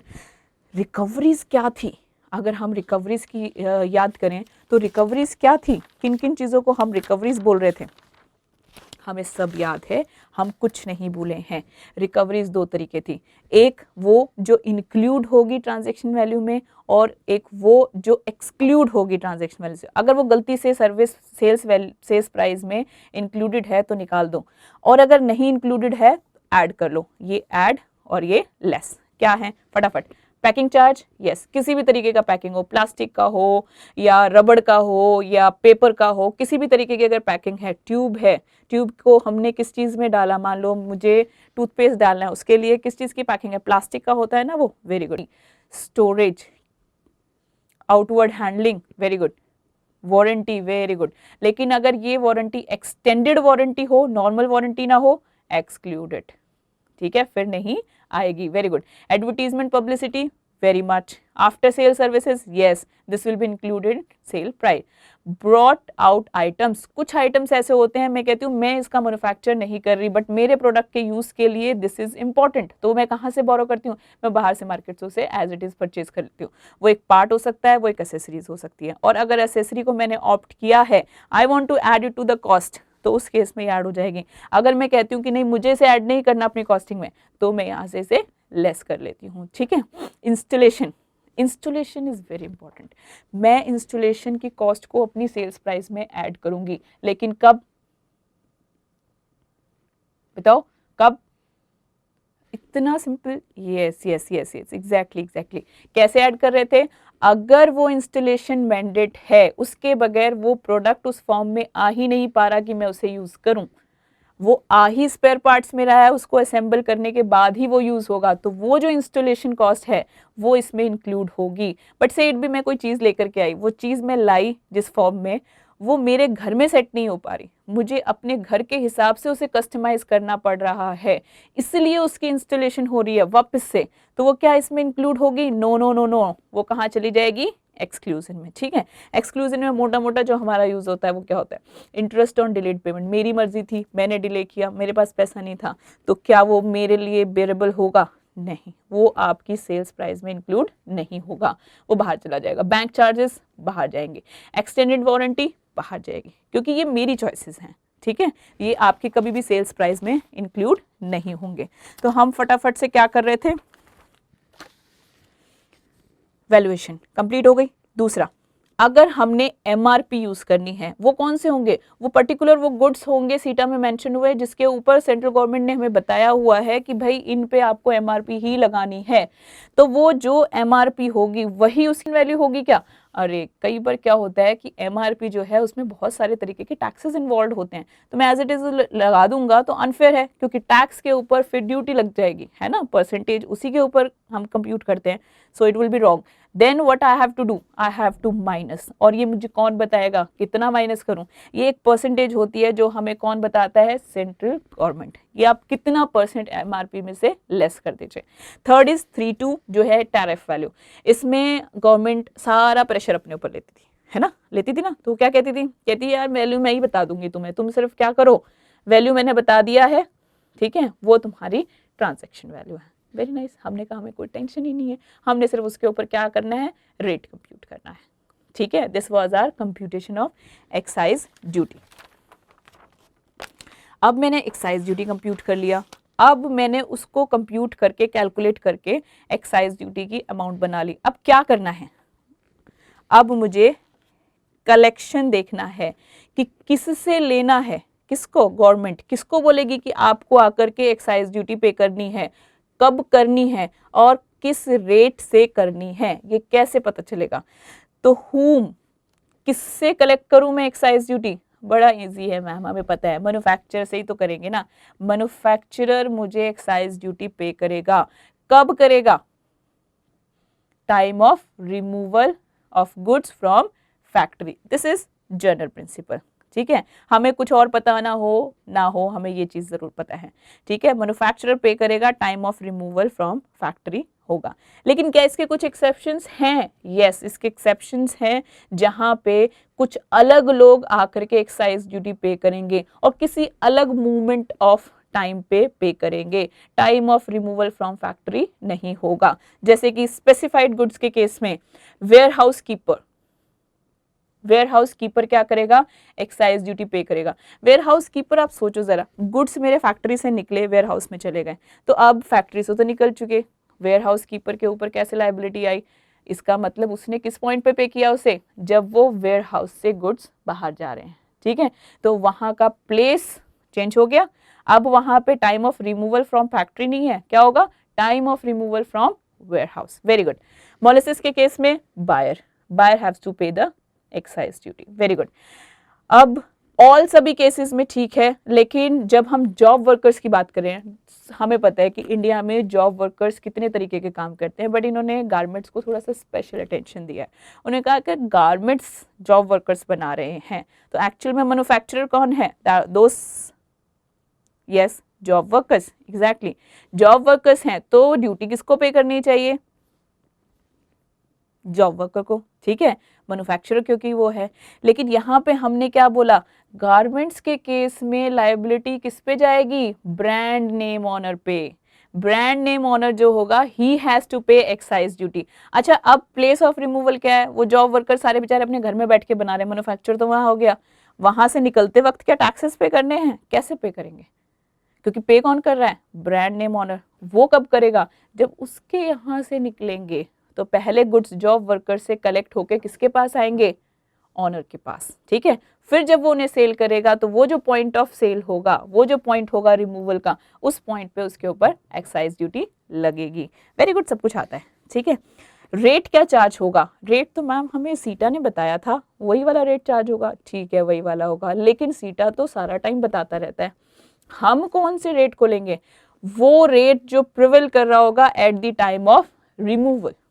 जब रिमूव हो रहे हैं गुड्स, या ये जो कंडीशंस हैं, जिस वक्त वो बाहर जा रहा है गुड, उस वक्त क्या रेट प्रिवेल कर रहा है सीटा में, उस रेट से हम उसे टैक्स करेंगे, ठीक है। तो ये हमारा हो गया कलेक्शन, ठीक है। ड्यू डेट क्या रहेगी पेमेंट की, सब कुछ हो गया, हमने कंप्यूट भी कर लिया, किससे करना था वो भी हो गया, कब करना था, सब कुछ हमारे हाथ में फिगर आ गया। अब हम देने के लिए तैयार हैं, बस हमें ये बता दो कि हमें कब कब देना है। तो कहते हैं दो ही तो तरीके हैं, दो लोग होते हैं, ठीक है। एक्साइज में कौन होते हैं? एक तो एसएसआई और अदर्स। एसएसआई जो होगा वो क्वार्टरली, क्योंकि छोटा आदमी है, स्मॉल स्केल इंडस्ट्रीज, छोटा आदमी है, बहुत प्रेशर नहीं है, तो क्वार्टरली ठीक है। और जो दूसरे लोग हैं उनके पास बहुत पैसा है, वो कब देंगे? Monthly. Dates same, 6th quarter के केस में नेक्स्ट क्वार्टर का फर्स्ट मंथ 6th मैक्सिमम, और अगर फॉलोइंग मंथ्स है 6 फॉलोइंग मंथ मैक्सिमम। आप 1 को कर सकते हो, 2 को कर सकते हो, 3 को कर सकते हो, 4, 5, 6 को ही नहीं करना जरूरी है, बट 6 आउटर है, 6 के बाद नहीं, फिर वो लेट हो जाएगा, ठीक है। और ये पेमेंट कैसे होंगी? Same way, electronically is mandatory, ठीक है, आपको इलेक्ट्रॉनिक करना पड़ेगा। यहाँ पे हमने बात करी एसएसआई की। एसएसआई क्या होते हैं? स्मॉल स्केल इंडस्ट्रीज, ठीक है। स्मॉल स्केल इंडस्ट्रीज किसको बोलते हैं? देखो, मैंने सर्विस टैक्स में एसएसपी आपको नहीं कराया था, ठीक है। वैसे तो आप सब जानते हैं, मैं एसएसपी अब आपको कराऊंगी क्योंकि ये और वो ऑलमोस्ट सेम फॉर्मेट पे चलते हैं, ठीक है। तो मेरा थोड़ा टाइम सेव हो जाएगा, आपका रिवाइज हो जाएगा। ओके, एसएसआई, एसएसआई क्या होता है? स्मॉल। कितना स्मॉल? हम बात कर रहे हैं एक साइज की, प्रोडक्शन की, हम छोटी मोटी चीज़ की बात नहीं कर रहे। तो इसका स्मॉल भी इतना स्मॉल नहीं होता, अच्छा खासा आदमी होता है, ठीक है। इसने कहा अगर प्रीवियस ईयर का टर्नओवर, ठीक है, 400 लाख, इसका मतलब क्या हुआ? 4 करोड़, ठीक है। 400 लाख से नीचे है या इसके बराबर है क्या टर्नओवर, तो आप क्या कहलाते हैं? एसएसआई। आप छोटे बच्चे हो फिर इंडस्ट्री लैंग्वेज में ना, आपकी तो कुछ है ही नहीं, 4 करोड़ क्या होता है, ठीक है। सीए से पूछो मैम 4 करोड़ क्या होता है, हमें मिलेगा तो हम बहुत बड़े आदमी हो जाएंगे। बट ये कौन है? एक इंडस्ट्रियलिस्ट है, 4 करोड़ इज नथिंग, ठीक है। तो वो कह रहा है अगर आपने प्रीवियस ईयर में सिर्फ 4 करोड़ का ही काम किया है तो करंट ईयर में 150 lakhs तक की अमाउंट आपको एग्जम्प्ट हो जाएगी, और उसके ऊपर की जितनी भी अमाउंट होगी वो आपको टैक्सेबल होगी। अगर आपका प्रीवियस ईयर में 400 लाख को एक्सीड कर गया है, 4 करोड़ को, तो वेरी फर्स्ट अमाउंट 1 रुपया भी होगा तो टैक्स होगा, नो लिमिट्स। याद है? बिल्कुल अच्छे से याद। इसके कुछ एक्सेप्शंस, एग्जाम्पशंस थी। वो क्या कह रहा था? वो कह रहा था एग्जाम्पशन मिलेगी ये वाली 150 lakhs कब मिलेगी? अगर आप सेल्फ ब्रांडिंग पे काम करते हैं। कितनी? पूरी जो ये बोला वही, तो ये किसके लिए है? सेल्फ ब्रांड्स के लिए। लेकिन अगर आप किसी और के ब्रांड से काम करते हैं, आपने किसी और का नाम यूज किया हुआ है, तो वो कहता है भाई साहब अब आपने किसी और का नाम यूज कर लिया है तो आपको हम कोई एग्जाम्पशन नहीं देंगे। आप छोटे हुए ही कैसे, है ना। आप जिसका नाम यूज कर रहे हो वो क्या स्टेटस रखता है वो मैटर करता है, ठीक है। तो आपको कोई एग्जाम्पशन नहीं मिलेगी, बट स्टिल हमें पता है जहां पूरी ना होती है वहां कुछ एक्सेप्शंस होते हैं। तो यहाँ क्या एक्सेप्शन है? यहाँ ये एक्सेप्शन है, प्रिंटेड लेमिनेटेड रोल्स, ये पैकिंग में आता है। पैकिंग जो है, पैकेजिंग, वो एक्सेप्शन में आती है। वैसे तो बहुत सारे एक्सेप्शंस हैं, लेकिन आपका एग्जामिनर जो है बार बार पैकेजिंग से ही पूछता है। पैकेजिंग जो होती है वो एक्सेप्शन में आती है। अगर पैकेजिंग से रिलेटेड कोई अदर ब्रांडिंग है तो आपको एक्सेप्शन मिल गई। एक्सेप्शन का मतलब क्या हुआ कि आप 150 लाख की एग्जाम्पशन को अवेल कर सकते हैं। Very good. ये नाम देख लो एक बार, प्रिंटेड लेमिनेटेड, इस नाम से हो सकता है। PP caps, metal labels, plastic bags और क्राउन कॉक्स, ठीक है। इसमें से कोई भी चीज आपकी है तो चाहे आप दूसरे के ब्रांड नेम से ही काम कर रहे हो, फिर भी हम 150 लाख तक का आपको एग्जाम्पशन देंगे, डिपेंडिंग आपकी प्रीवियस ईयर में टोटल टर्नओवर कितनी है, 400 लाख या उससे नीचे। Very good. सर्विस टैक्स का एसएसपी हम यहाँ पे कर लेते हैं फटाफट से, सेम लेवल पे काम करता है। सर्विस टैक्स में एसएसपी, स्मॉल सर्विस प्रोवाइडर, कब होता है? सर्विस प्रोवाइडर है ना, यहाँ हम जैसे लोग आ जाते हैं, सीएज और आर्टिस्ट और ये सब लोग बेचारे ये कम कमाते हैं, ठीक है। तो इनके लिए प्रीवियस ईयर की ग्रॉस अमाउंट चार्ज कितनी है? 10 लाख या इससे नीचे। तो आप करंट ईयर में क्या कर सकते हैं? 10 लाख तक की एग्जाम्पशन ले सकते हैं। लेकिन अगर आप इससे थोड़ा सा भी एक्सीड कर गए हैं तो इस केस में आपको 1 रुपए का भी बेनिफिट नहीं मिलेगा। Very first rupee will be taxable, ठीक है, क्लियर है। अब वो किया है हमने, ये किया है। अब इसमें भी देखो सेम चीज होती है। अगर मैं जो सर्विस दे रही हूँ वो सेल्फ ब्रांडिंग से दे रही हूँ तो मुझे ये एग्जाम्पशन अवेलेबल है, और अगर मैंने किसी और की ब्रांडिंग यूज की है तो मुझे एग्जाम्पशन नहीं मिलेगी। Okay, clear. स्टूडेंट, ये हमारा एक्सरसाइज था। इसके साथ ये कंप्लीट हो गया। थ्योरेटिकल क्वेश्चन, प्रैक्टिकल क्वेश्चन सारा इसी दायरे के अंदर से आता है। एंड आई होप कि आप बहुत अच्छे से एक्सरसाइज को अटेम्प्ट करके आएँ। एंड प्लीज़ जो भी क्वेश्चन आप थ्योरी का अटेम्प्ट करें, कोशिश करें कि आप उसके अंदर एग्जाम्पल ज़रूर डालें, चाहे आप किसी भी टॉपिक पे काम कर रहे हो, इनकम टैक्स हो या सर्विस टैक्स हो या एक्साइज हो, वैट हो, CST हो या आपका कस्टम्स हो, आपने हर हालत में एग्जाम्पल्स देने हैं क्योंकि मार्क्स आपको उसी के मिलते हैं। अब हम नेक्स्ट टॉपिक करते हैं।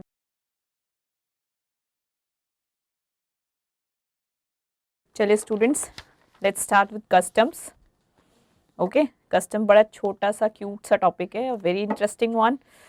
आपके इसके केस में ज़्यादातर एक थ्योरी क्वेश्चन आता है इसका, एक प्रैक्टिकल भी मैं कराऊंगी हल्का सा, इन एनी केस अगर आ जाता है तो। ठीक है, पहले इसकी डेफिनेशंस देख लेते हैं 1-2 मार्क्स के क्वेश्चंस में जो आती है। इंडिया का मतलब क्या है? इंडिया इंक्लूड करेगी TWI। TWI territorial water of India. Import का मतलब क्या होता है? Bringing into India from outside India. आप इंडिया के अंदर कुछ भी लेकर के आ रहे हो बाहर से, अंदर मतलब TWI के अंदर आ गए तो आप इंडिया के अंदर आ गए। एक्सपोर्ट मीन्स आपने जैसे ही TWI को क्रॉस कर दिया वो एक्सपोर्ट कहलाता है। अच्छा, अगर मान लो मैंने एक्सपोर्ट किया है लेकिन TWI को क्रॉस करने से पहले ही मेरा जहाज डूब गया, सिंक, क्या वो मेरे लिए एक्सपोर्ट होगा? नो, वो एक्सपोर्ट नहीं होगा। I have to cross this TWI limit. Okay, goods कौन कौन से कहलाते हैं? Vessels, aircraft, conveyance. किसी भी तरीके की चीज अगर आ रही है मेरे पास तो वो गुड्स होते हैं। इवन ये भी मेरे लिए गुड्स होते हैं। Store, packages, currency, negotiable instrument या किसी और तरीके के गुड्स, ये सब क्या कहलाते हैं? गुड्स। वेरी गुड, वही एनर्जी आपके अंदर है जो मेरे अंदर है क्योंकि हमें कल पेपर अटेम्प्ट करना है, राइट। इंपोर्टर कौन कहलाता है? इंपोर्टर कहलाता है वो इंसान जो ऑनर है। हम ये नहीं कहते कि वो उसी ने खरीदे हैं, लेकिन जो उसे ओन करता है वही हमारे लिए इंपोर्टर होगा। और person holding himself as importer, जो खुद आकर के बिल ऑफ एंट्री में मुझे कहता है कि आई एम दी ओनर, तो वो पर्सन क्या कहलाएगा? ऑनर कहलाएगा, अगर उसका नाम बिल ऑफ एंट्री में लिखा हुआ है। ऐसे ही एक्सपोर्टर के केस में कौन होगा? ऑनर। यस, एक्सपोर्टर कौन कहलाएगा? ऑनर। या फिर person holding himself as exporter. Exporter किस में मेंशन करेगा? बिल ऑफ एंट्री में? ना ना ना ना ना, वो कौन करता है? वो करता है इंपोर्टर। एक्सपोर्टर किस में करेगा? शिपिंग बिल में। अगर उसने अपना नाम डाला है इसका मतलब वो अपने आप को क्या कह रहा है? वो कह रहा है कि आई एम एक्सपोर्टर। ओके, ठीक है। कन्वेंस क्या होता है? कन्वेंस होते हैं इनमें से किसी भी फॉर्म में, वेसल भी हो सकता है, एयरक्राफ्ट भी हो सकता है और व्हीकल भी हो सकता है। ठीक है, इनमें से किसी भी फॉर्म को हम कन्वेंस कह सकते हैं। ठीक है। पर्सन इन चार्ज, बहुत बार पूछते हैं पर्सन इंचार्ज कौन होगा? अगर वो वेसल है तो उसका पर्सन इंचार्ज कौन होता है? Master of vessel. और अगर वो एक एयरक्राफ्ट है तो उसका कौन होता है पर्सन इंचार्ज? यस, पायलट, हमारा फेवरेट है। तो व्हीकल के लिए कौन होता है? कोई भी पर्सन जो ड्राइवर है या जिसके पास उसकी कंट्रोलिंग्स हैं, वो हमारे लिए पर्सन इंचार्ज होता है। जैसे ही अब मैं खत्म करा दूंगी ना और मैं ये बोलूंगी कि आपका सिलेबस खत्म हो गया तो सब लोगों की खुशी का कोई ठिकाना नहीं रहेगा, है ना? मेरा भी एक्चुअली चलिए, टाइप्स ऑफ कस्टम ड्यूटीज। ठीक है, हम कितनी तरीके की कस्टम ड्यूटीज देखते हैं, उनकी कैसे कैलकुलेशन होनी है। अभी देख के मैस लग रहा होगा बट अभी मैं 2 मिनट के अंदर एक्सप्लेन करूंगी क्योंकि प्रैक्टिकल क्वेश्चन करते वक्त ये हमारी बहुत हेल्प करेगा। ठीक है, BCD, ठीक है, basic custom duty. CVD, counter balancing, yes exactly. Special CVD, yes. ठीक है, 3 तरीके की हमारी ड्यूटीज हो गई। इसमें हमें 2 तरीका होगा, जब BCD करना है, CVD करना है, स्पेशल CVD करना है तो हम क्या करते हैं? हम कहते हैं वैल्यू इनटू रेट। ठीक है, रेट कहाँ मेंशन है? CTA 1975 इसके अंदर है। हमें कस्टम टैरिफ एक्ट के अंदर लिखा गया है क्या रेट लगेगा। क्या यही रेट सब जगह लगेगा? ना ना ना, CVD किसको फॉलो करता है? सीटा को, क्योंकि ये एक्साइज के जो रेट्स थे जो अभी हमने पढ़े थे उन रेट्स को यहाँ पे यूज करता है। हमें वो सब याद आएगा यहाँ ये सब करते हुए। ठीक है, और special CVD is the most favourite one क्योंकि ये स्टेट अवे में परसेंट ही बता देता है, वो बोलता ही नहीं है कि मेरे पास 10 तरीके की चीजें हैं, वो क्या कह रहा है? 4%, इट इज नोटिफाइड। ठीक है, अब वैल्यू रह गया। वैल्यू कैसे कंप्यूट करें? रेट हमें बता दिया। अगर मैं BCD की बात करती हूँ तो वो स्ट्रेट अवे मुझसे क्या कह रहा है? रेट क्या होगा? रेट होगा सीटा में, CTA में जो भी दिया गया है। ठीक है, वैल्यू सेक्शन 14 यहाँ पे बताता है। जब BCD का होगा 2 तरीके होंगे, या तो हम जनरल की बात करें या फिर हम बात करें नोटिफाइड गुड्स की। अगर वो जनरल गुड्स हैं तो जो भी इसकी वैल्यू होगी TV, वही मेरे लिए क्या होगी? Accessible value. Very good, transaction value ही मेरी एसेसिबल वैल्यू होगी। नोटिफाइड केस में एसेसिबल वैल्यूज मेरे लिए क्या होंगी, टैरिफ वैल्यू। और टैरिफ वैल्यू याद करो, अभी हमने किया था, हमने क्या कहा था कि एक्साइज में टैरिफ वैल्यू कौन डिफाइन कर रहा होता है, सेंट्रल गवर्नमेंट। यहाँ पे कौन है अथॉरिटी, सीबीसी, इसलिए फिक्स कौन कर रहा है, सीबीसी। वेरी गुड, सारा याद है। अगर मैं बात करती हूँ सीवीडी की, सीवीडी के केस में उसने मुझे बोला एक्साइज के ही रेट लग रहे हैं। मैंने कहा यार एक्साइज के रेट लग रहे हैं तो वैल्यू भी मुझे एक्साइज के हिसाब से कंप्यूट करो। उसने कहा चल ठीक है, छोड़ दिया, अब तुम्हारे लिए थोड़ा इजी बना देते हैं, है ना। तो हम लोगों ने क्या किया था, हमने जब एक्साइज का किया था उसी वक्त हमने इसे भी खत्म कर लिया था। अब रिवाइज कर रहे हैं तो हम फटाफट एक्साइज का भी रिवाइज कर लेते हैं। इसका भी 3 फॉर्म से, 3 मेथड से हमारे कंप्यूट करने के। 4-1 डिफॉल्ट, अगर कोई और चीज अप्लाई नहीं कर रही तो 4-1। सेकंड क्या था 4A, थर्ड क्या था 3-2। 4-1 क्या कह रहा था हमें वहां पे, यस हाँ टीवी, ठीक है। 4A MRP और हमारा 3-2 क्या था, टैरिफ वैल्यू। टैरिफ वैल्यू कौन दे रहा था हमें, गवर्नमेंट दे रही है। हमारी हमारे एमआरपी सेम मेथड था, एमआरपी में से हम माइनस करते हैं जो सेंट्रल गवर्नमेंट कुछ नोटिफाई करती है रेट, वो कहती है टैक्सेस वगैरह जो कुछ भी थे ना इसमें, उसे निकाल दो बाहर, ठीक है। हमने उसे निकाल दिया, यही वैल्यू आ गई। और यहाँ पे जब वो डिफ़ॉल्ट मुझसे लिखवा रहा है तो कहता है कि देखो यहाँ पे भी मैं चाहूँ तो वो करा सकता हूँ, लेकिन मैं क्या कह रहा हूँ, यहाँ पे आप बेस लो। उसने कहा सेक्शन 14 की वैल्यू जो निकली, यानी कि ये वैल्यू, ठीक है, उसमें प्लस कर दो बीसीडी। उसमें क्या प्लस करेंगे, बीसीडी। तो हमारे लिए ये जो निकलेगा ये क्या निकल जाएगा, वैल्यू। किस चीज के लिए, सीवीडी के लिए, राइट। और जब हम बात करते हैं स्पेशल सीवीडी की, तो यहाँ पे क्या है, सेक्शन 14 की value plus BCD plus CVD, जो कुछ अब तक आपने निकाला है ना सब प्लस कर दो, ठीक है। Plus EC plus HHEC. Ma'am EC HHEC तो अभी छूट गया था ना हम लोगों का, हमने तब भी उसे किया था कि ईसी एसएचईसी कहाँ से बाहर निकल गया है, एक्साइज एंड सर्विस टैक्स से, कस्टम से वो अभी बाहर नहीं गया है। इसको प्लीज प्रैक्टिकल क्वेश्चन करते वक्त याद करना कि यहाँ पे ईसी प्लस एसएचईसी होगा, वेरी मच है, ठीक है। अब ताकि ये हमें और अच्छे से याद रहे, हम एक इसका क्वेश्चन देख लेते हैं फटाफट से कि हमने क्वेश्चंस कैसे परफॉर्म किया था, ताकि उसके बाद ही हम कोई और चीज करेंगे, तो ठीक है। क्वेश्चन देख लेते हैं फटाफट से। ये हमारा क्वेश्चन है, रीड आउट इट। जब भी क्वेश्चन कर रहे हो ना तो क्वेश्चन बहुत पीसफुली देखना और क्वेश्चन की एक एक बात को फर्स्ट टाइम रीड में बहुत डिटेल में पढ़ना कि कुछ छूट ना जाए। और सेकंड गो में पहली बार पढ़ते पढ़ते जो कुछ भी आपको समझ आ रहा है ना, राइट इट डाउन कि ये चीज़ इधर यूज़ करनी थी, ये इधर, ताकि जब आप क्वेश्चन कर लो तो आपका कुछ भी छूट ना जाए, क्योंकि सब आप कर सकते हो। और प्रैक्टिकल क्वेश्चन तो we can do it with so easy, इतने अच्छे क्वेश्चन आते हैं कि अगर सारा प्रैक्टिकल पेपर आए तो सब हम लोग 100 आउट ऑफ 100 ला सकते हैं, राइट। ये तो थ्योरी मारती है। चलिए, the following data relating to an importer for the previous year 15-16 is available। क्या, customs value, accessible value of imported good is 4 lakh. कितनी है उसकी accessible value, इसने खुद ही दे दिया, मुझे कोई टेंशन नहीं। इसका मतलब जब मैं यहाँ पे पढ़ रही हूँ कि हमें कैसे कंप्यूट करना है ये, तो रेट अभी मैं देख रही हूँ क्या देगा, असेसिबल वैल्यू किस फॉर्मेट में कितनी कितनी लेनी थी वो सिरदर्दी खत्म हो गया, इसने मुझे असेसिबल वैल्यू खुद ही दे दी, ठीक है, very good, 4 lakh. Basic custom duty payable कितनी है, 10%। बीसीडी कितनी है, 10%, very good। If goods were produced in India, central excise duty would have been 16%। इसने मुझे एक्साइज ड्यूटी भी बता दी कि कितनी लगती, 16%। इसका मतलब 4-1 यूज करूं, 4A यूज करूं, 3-2 यूज करूं, मैं क्या करूं, वो सारे टेंशन खत्म कर दी। उसने स्ट्रेट अवे बोला जाओ यार तुम 16% कंप्यूट करो, वेरी गुड। ECSHEC हमें खुद पता है 2%, 1%। Special CVD at appropriate rate is applicable. Appropriate rate क्या है, 4%। अभी हमने पढ़ा था कि 4% नोटिफाइड है, good. Find the custom duties payable. Custom duty payable जो है उसको हमने निकालना है, और कितना सैंडविच क्रेडिट हमारे मैन्युफैक्चरर को मिलेगा हमें वो वैल्यू भी बतानी है। चलिए फटाफट से इस क्वेश्चन को हम कर लेते हैं। ये अभी आया है आपके नवंबर 2014 में, तो रीसेंट क्वेश्चन है। क्वेश्चन भी 4 नंबर का है जो हमें 2 मिनट के अंदर मिल सकते हैं, ठीक है। Let's start doing it.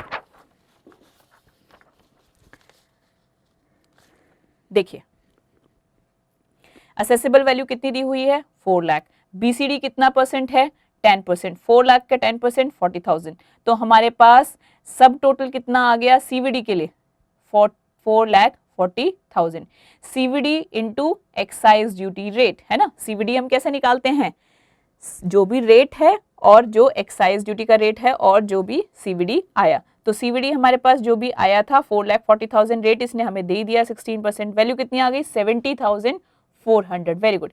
X इसमें ईसी कस्टम्स की और एसएचईसी कस्टम्स की, 2 और 1, ये किसका निकलेगा, जरा ध्यान से सोचो किस वैल्यू का निकलेगा, बताइए फटाफट से। यस, बीसीडी और प्लस ये जो हमारा सीवीडी आया, ठीक है।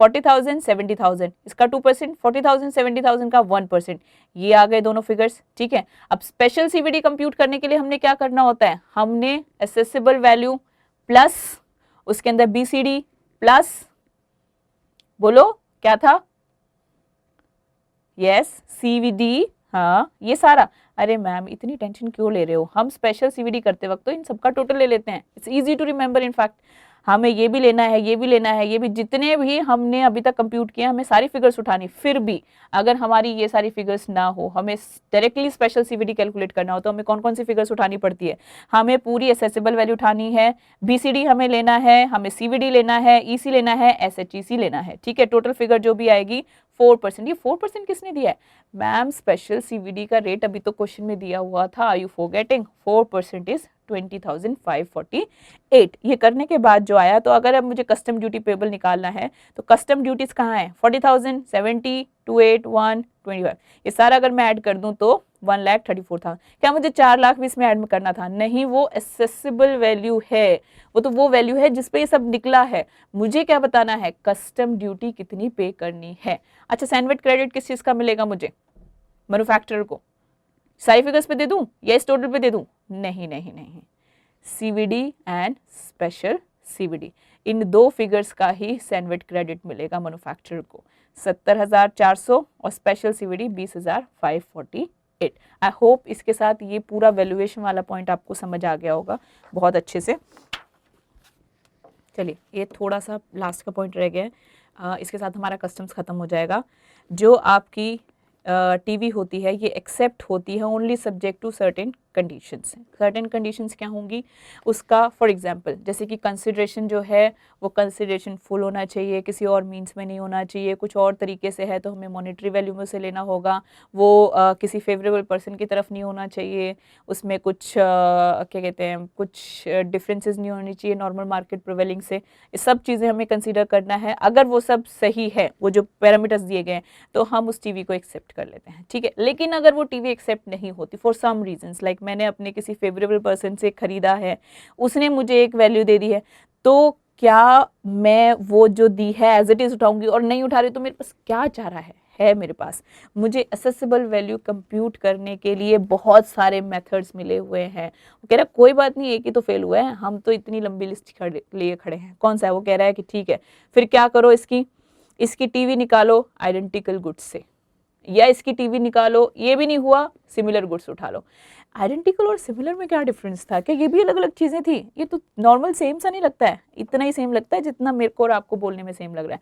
Identical goods exactly same goods होते हैं, मतलब उनका साइज, उनकी शक्ल, उनकी मैन्युफैक्चरिंग, उनकी प्रोडक्शन, उनका वो मैन्युफैक्चरर करने वाला है, या फिर जो उनका प्लेस है जहाँ वो बन रहे हैं, या जो भी जहाँ से उठ के आए हैं, वो सारी सब चीज़ें exactly सेम होता है with no differences.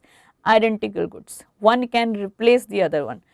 Similar goods, little bit of changes. ऐसा है कि एक की जगह पे दूसरा इस्तेमाल हो सकता है, लेकिन उसमें चेंजेस हैं, वो होता है सिमिलर गुड। अगर मेरे पास ये वैल्यू नहीं है तो मैं इस वैल्यू से अपनी एसेसिबल वैल्यू निकालती हूँ। मान लो ये भी नहीं आ रहा मेरे पास, अब क्या करूँगी, तो कह रहा है कोई बात नहीं, डिडक्टेड वैल्यू उठा लो। Deducted value means sale price, अगर मैं वही चीज़ इंडिया में बेचने लगता हूँ तो उसकी कितनी सेल प्राइस होगी, माइनस करो पोस्ट इम्पोर्टेशन एक्सपेंडिचर, ठीक है, प्लस करो प्रॉफिट्स, उसके बाद जो फिगर आ रही है वो फिगर जो होगी मेरी असेसिबल वैल्यू कहलाएगी।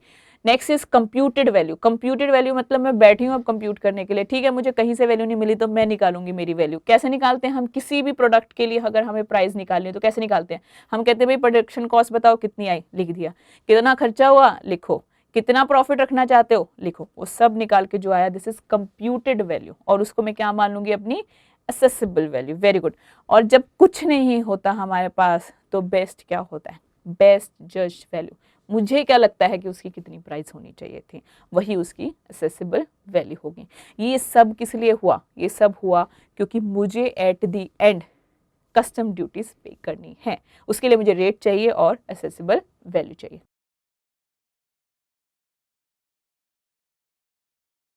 चलिए next topic is VAT.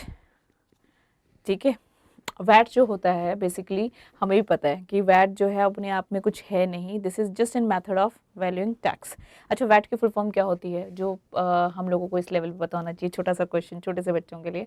Value added tax means जो भी वैल्यू एडिशन हुआ है, जो भी चीज़ बन रही है उसके अंदर जो वैल्यू एडिशन हुआ है उसके ऊपर लगने वाला टैक्स। हम पूरी वैल्यू पे टैक्स नहीं लगाते इसमें, ठीक है, हम किस पे टैक्स लगा रहे हैं, only value addition.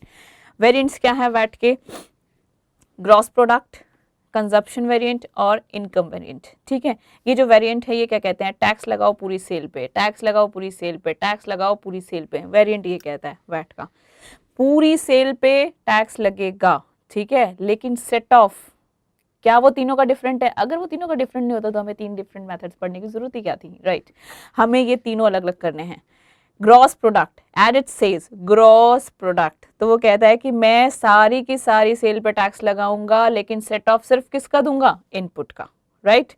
Consumption variant क्या कहता है मैं सारी सेल पे टैक्स लगाऊंगा और आपको सेट ऑफ किसका दूंगा, input and capital good. Capital good जितना भी है वन गो में सारा सेट ऑफ ले लो। वेरी गुड, वो कह रहा है मेरे को पूरी इनकम चाहिए और पूरा एक्सपेंडिचर ले जाओ, ठीक है, चाहे वो कैपिटल है इनपुट है।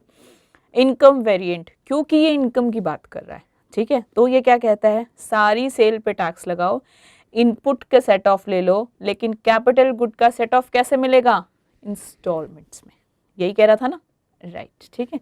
इसके ऊपर कोई प्रैक्टिकल क्वेश्चन नहीं आता है क्योंकि वो दूसरे मेथड्स में से निकल के आता है, बट हमें ये पता होना चाहिए क्योंकि वेरिएंट्स अगर पूछता है तो सबसे इजी वे क्या है ना, वेरिएंट जैसे ही पूछता है ये चार्ट बना दो और इसी को नीचे थोड़ा थ्योरेटिकल फॉर्म में लिख दो। Very good. 2 से 4 नंबर का क्वेश्चन आता है, देखो 4 नंबर के क्वेश्चन के लिए आप एक बार चार्ट बनाते हो ना तो आपकी थ्योरी भी नहीं पड़ता। वो कहता है कि अच्छा इसने इतना खूबसूरत चार्ट और इतनी अंडरस्टैंडिंग बनाया तो नीचे जो लिखा होगा बहुत अच्छा ही लिखा होगा, है ना। एग्जाम्पशंस पे ही चलेंगे अब हम, लास्ट मिनट है।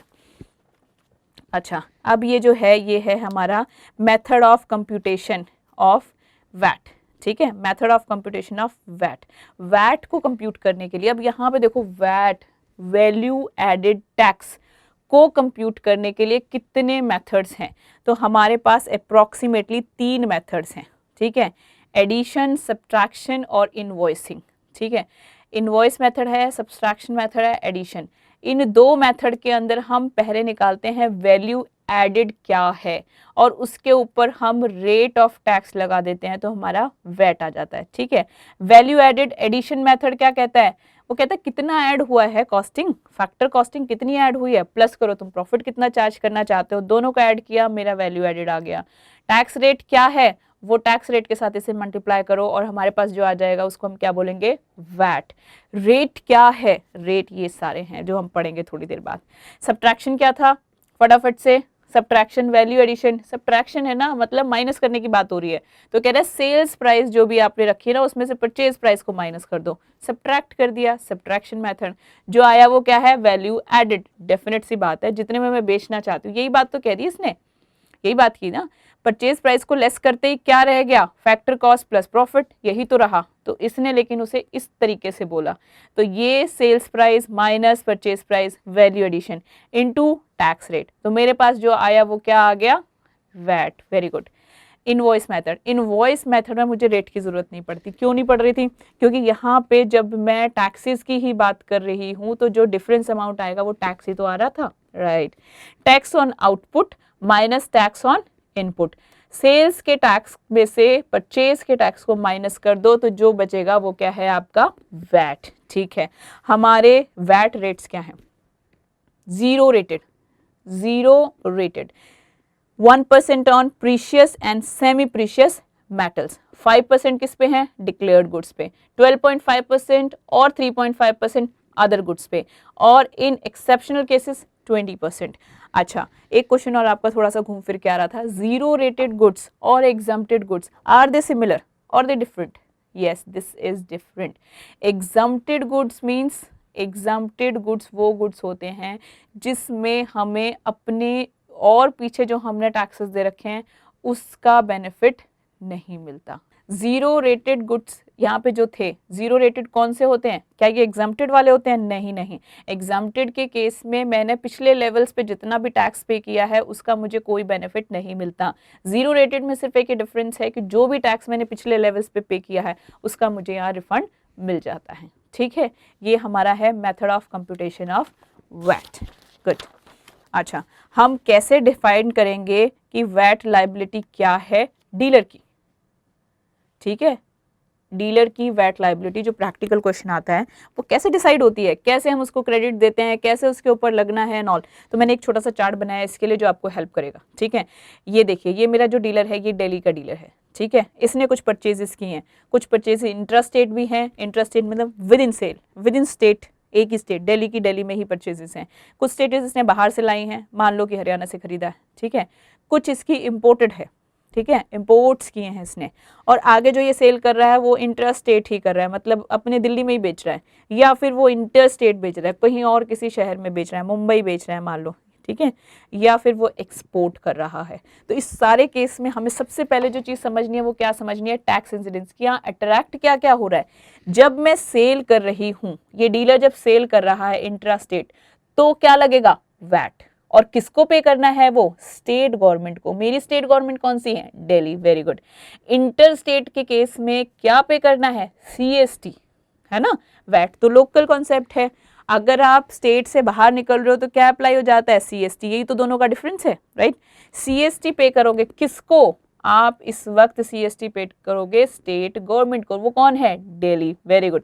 एक्सपोर्ट पे क्या कोई टैक्सेस होंगे? एक्सपोर्ट पे कोई टैक्सेस नहीं होते, राइट। अब बात ये कहता देखो ये सब तो मेरी सेल थी, लेकिन इन सेल के पीछे का बैकग्राउंड ये है, मान लो कि ये कोई भी सेल मैंने की है, वो परचेजेस मेरी इंट्रा स्टेट ही थी, मतलब मैंने दिल्ली से परचेज करके दिल्ली में ही बेच दिया, दिल्ली से खरीद के दूसरे किसी शहर में बेच दिया, दिल्ली से खरीद के मैंने उसे एक्सपोर्ट कर दिया। तो वो कह रहा है कि ऐसे केसेस में क्या मुझे कोई बेनिफिट मिलेगा? ऑफ कोर्स, हम पहले देखते हैं, अगर इंट्रा स्टेट सेल है तो पीछे से उसने जो परचेजेस की हुई हैं उसके टैक्स उसने किसको दे रखा होगा? स्टेट गवर्नमेंट को। कहाँ? दिल्ली में, राइट। तो अगर दिल्ली में ही पेड है तो क्या मुझे उसका टैक्स क्रेडिट मिल जाएगा? यस। इंट्रा स्टेट केस ये क्या है? State government Delhi, state government Delhi, दोनों ही केसेस में दिल्ली के पास ही तो आ रहा है पैसा, और ये सेट ऑफ भी किससे करना है? दिल्ली से। तो क्या वो अलाउ करेगा? वो कहेगा हाँ हाँ मेरे पास खाता पड़ा है, मेरे में से ही निकलना है, तो तुम क्रेडिट ले सकते हो। क्या एक्सपोर्ट के केस में मुझे क्रेडिट मिलेगा? भाई साहब एक सेकेंड, इस केस में आपको कैसे मिलेगा? क्योंकि यहाँ तो कोई टैक्स पेबल है ही नहीं, तो फिर कैसे क्रेडिट लोगे उसका? कहता है एक काम करो, आप रिफंड ले लो। क्या मुझे रिफंड मिल जाएगा? यस, मुझे रिफंड मिल जाएगा।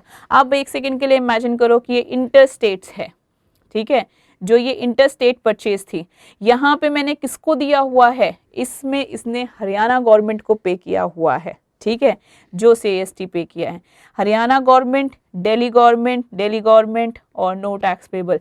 क्या कहीं पे भी कोई क्रेडिट मिलेगा? नहीं। दो स्टेट्स की बात हो गई, वो कहते हैं हम आपको नहीं जानते और हम आपको नहीं जानते, ठीक है, so no help. In case of import duty, payment किसको कर रखी होगी? सेंट्रल गवर्नमेंट को। यस ऑफ कोर्स, अगर सेंट्रल गवर्नमेंट को कर रखी है तो क्या मुझे यहाँ सेट ऑफ मिलेगा? जब स्टेट ने स्टेट को नहीं दिया तो सेंटर स्टेट को कैसे देगी? यहाँ पे भी आपको कोई भी इनपुट टैक्स क्रेडिट नहीं मिलेगा। प्रैक्टिकल क्वेश्चन करते वक्त ये चार्ट बहुत अच्छे से याद रखना, क्रेडिट्स कैसे सेटल होंगे, राइट।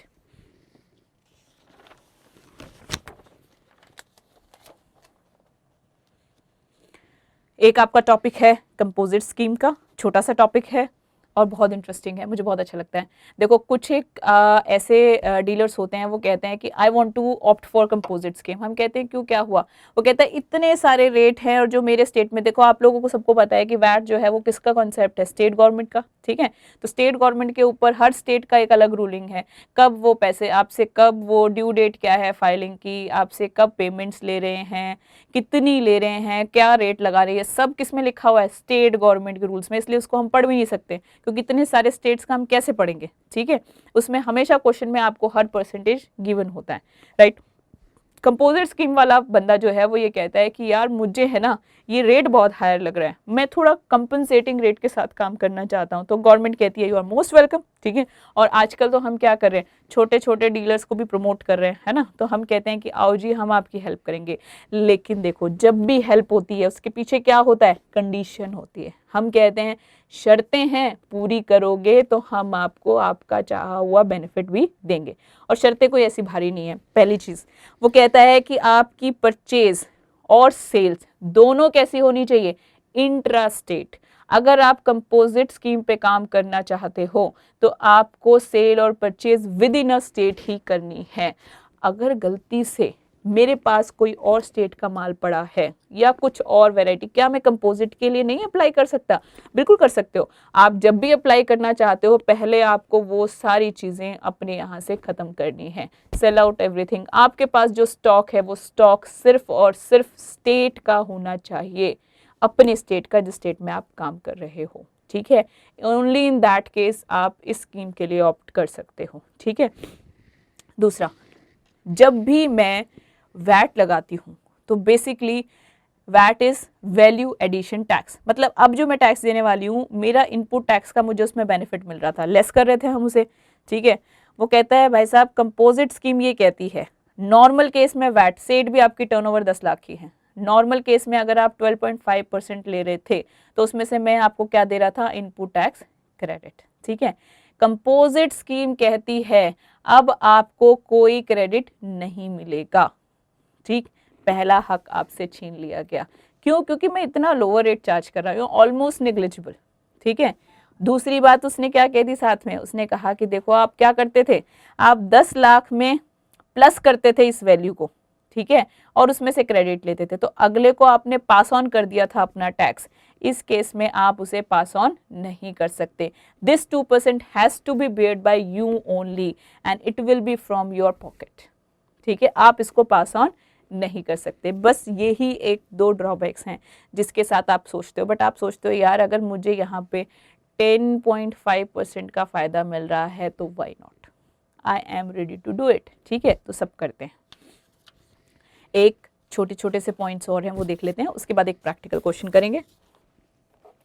चलिए, लाइबिलिटी किसकी है वैट पे करने की? कौन पे करता है? जो भी रजिस्टर्ड है, रजिस्टर्ड डीलर, डीलर को ही पे करना है वैट, ठीक है।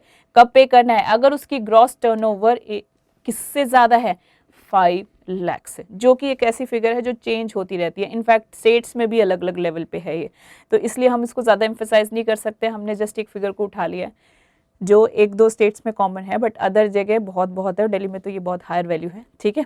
इसके एडवांटेजेस क्या हैं? हम क्यों कहते हैं कि आप वैट को लेके आओ, और हम सारे स्टेट्स को कहते हैं कि सब वैट लगाओ, वैट पे काम करो। कुछ स्टेट्स में हम जानते हैं अभी भी वैट उस तरीके से अप्लाई नहीं करता। तो इसके एडवांटेजेस थे, यहाँ पे टैक्स एवेजन नहीं हो पाता। क्यों? क्योंकि ये लॉजिकल है, साइंटिफिक है। न्यूट्रलिटी हम बार बार इसमें डिस्कस करते हैं, इसके ऊपर आपका अलग से क्वेश्चन भी आ जाता है। ये क्या चीज़ होती है? वो ये कहता है कि देखो ये ना अपने आप में इतना खूबसूरत टैक्स है कि ये किसी और के ऊपर बर्डन नहीं डालता। तो आप जब भी कुछ प्लान कर रहे हो, चाहे वो परचेज है, सेल है, या कोई बिजनेस है, या कुछ भी चीज़, तो वो आपके डिसीजनिंग को इफेक्ट नहीं करता, क्योंकि burden is not on you. अगर आप उसे पास कर रहे हो कुछ प्रोडक्ट बना के, तो अगला बंदा उसके इनपुट क्रेडिट ले रहा है, तो बेसिकली वो टैक्स जो है उतना ही आपके ऊपर आ रहा है जितना लेवल आपने एडिशन किया है, ठीक है। वो भी आप आगे से रिकवर कर रहे हो, राइट।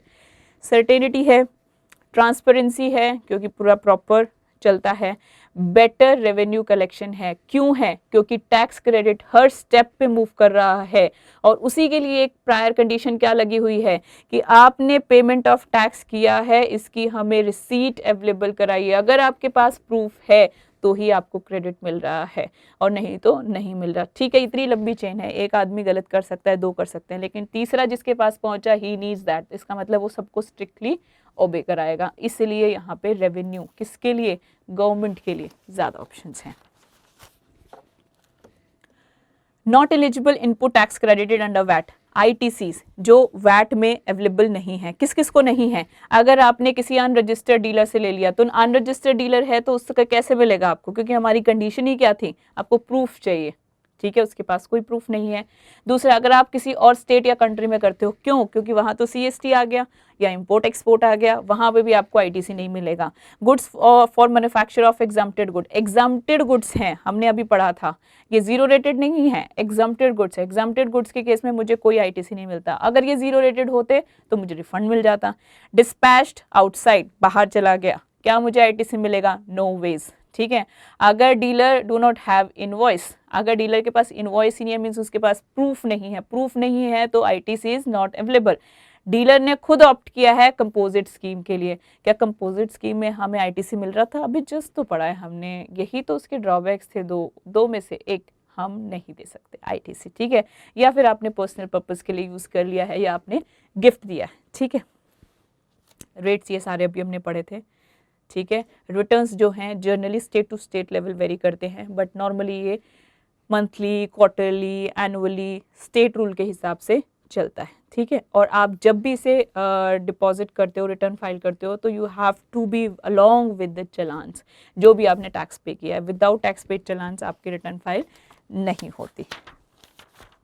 चलिए एक क्वेश्चन देख लेते हैं हम फटाफट से इसका। ये क्वेश्चन है वैट का। ठीक है, क्वेश्चन को देखते हैं। Question says raw materials from foreign market, इसका मतलब कुछ इंपोर्ट्स हो गए।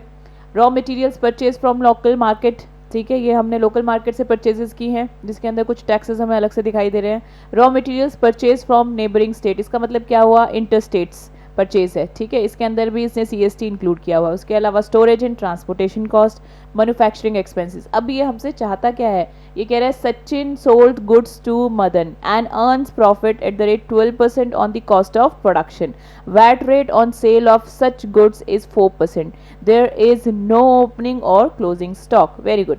चलिए, अब अगर मैं इसको सोचूं तो इसने मुझे मोटी मोटी 3 तरीके की परचेजेस दे दी। इसने मुझे इंपोर्ट भी दे दिया, लोकल मार्केट भी दे दिया और इसने मुझे इंटर स्टेट भी दे दिया। तो मेरे लिए सबसे इजी क्या रहेगा, मैं फटाफट से अपना डिफरेंस निकालती हूँ, इसकी बेसिक कॉस्ट क्या होगी। बेसिक कॉस्ट का मतलब क्या होगा कि मैं इसमें से टैक्स एलिमेंट को बाहर निकाल देती हूँ। ठीक है, और मैं ये भी देख लेती हूँ कि इनपुट टैक्स क्रेडिट मुझे किस किस चीज़ का मिलेगा या नहीं मिलेगा। अच्छा, इंपोर्ट है, इंपोर्ट के केस में मेरे पास 1,20,000 की फिगर दी हुई है। मैं इसमें से टैक्स एलिमेंट बाहर निकालूँ तो कैसे निकालूंगी, 1,20,000 into 20 divided by 120। Very good, जो आएगा अमाउंट दैट इज 20,000। तो टोटल जो मेरे पास है 120। ठीक है, इसका मतलब मेरी जो बेसिक कॉस्ट है वो कितनी है, 1 लाख। गुड।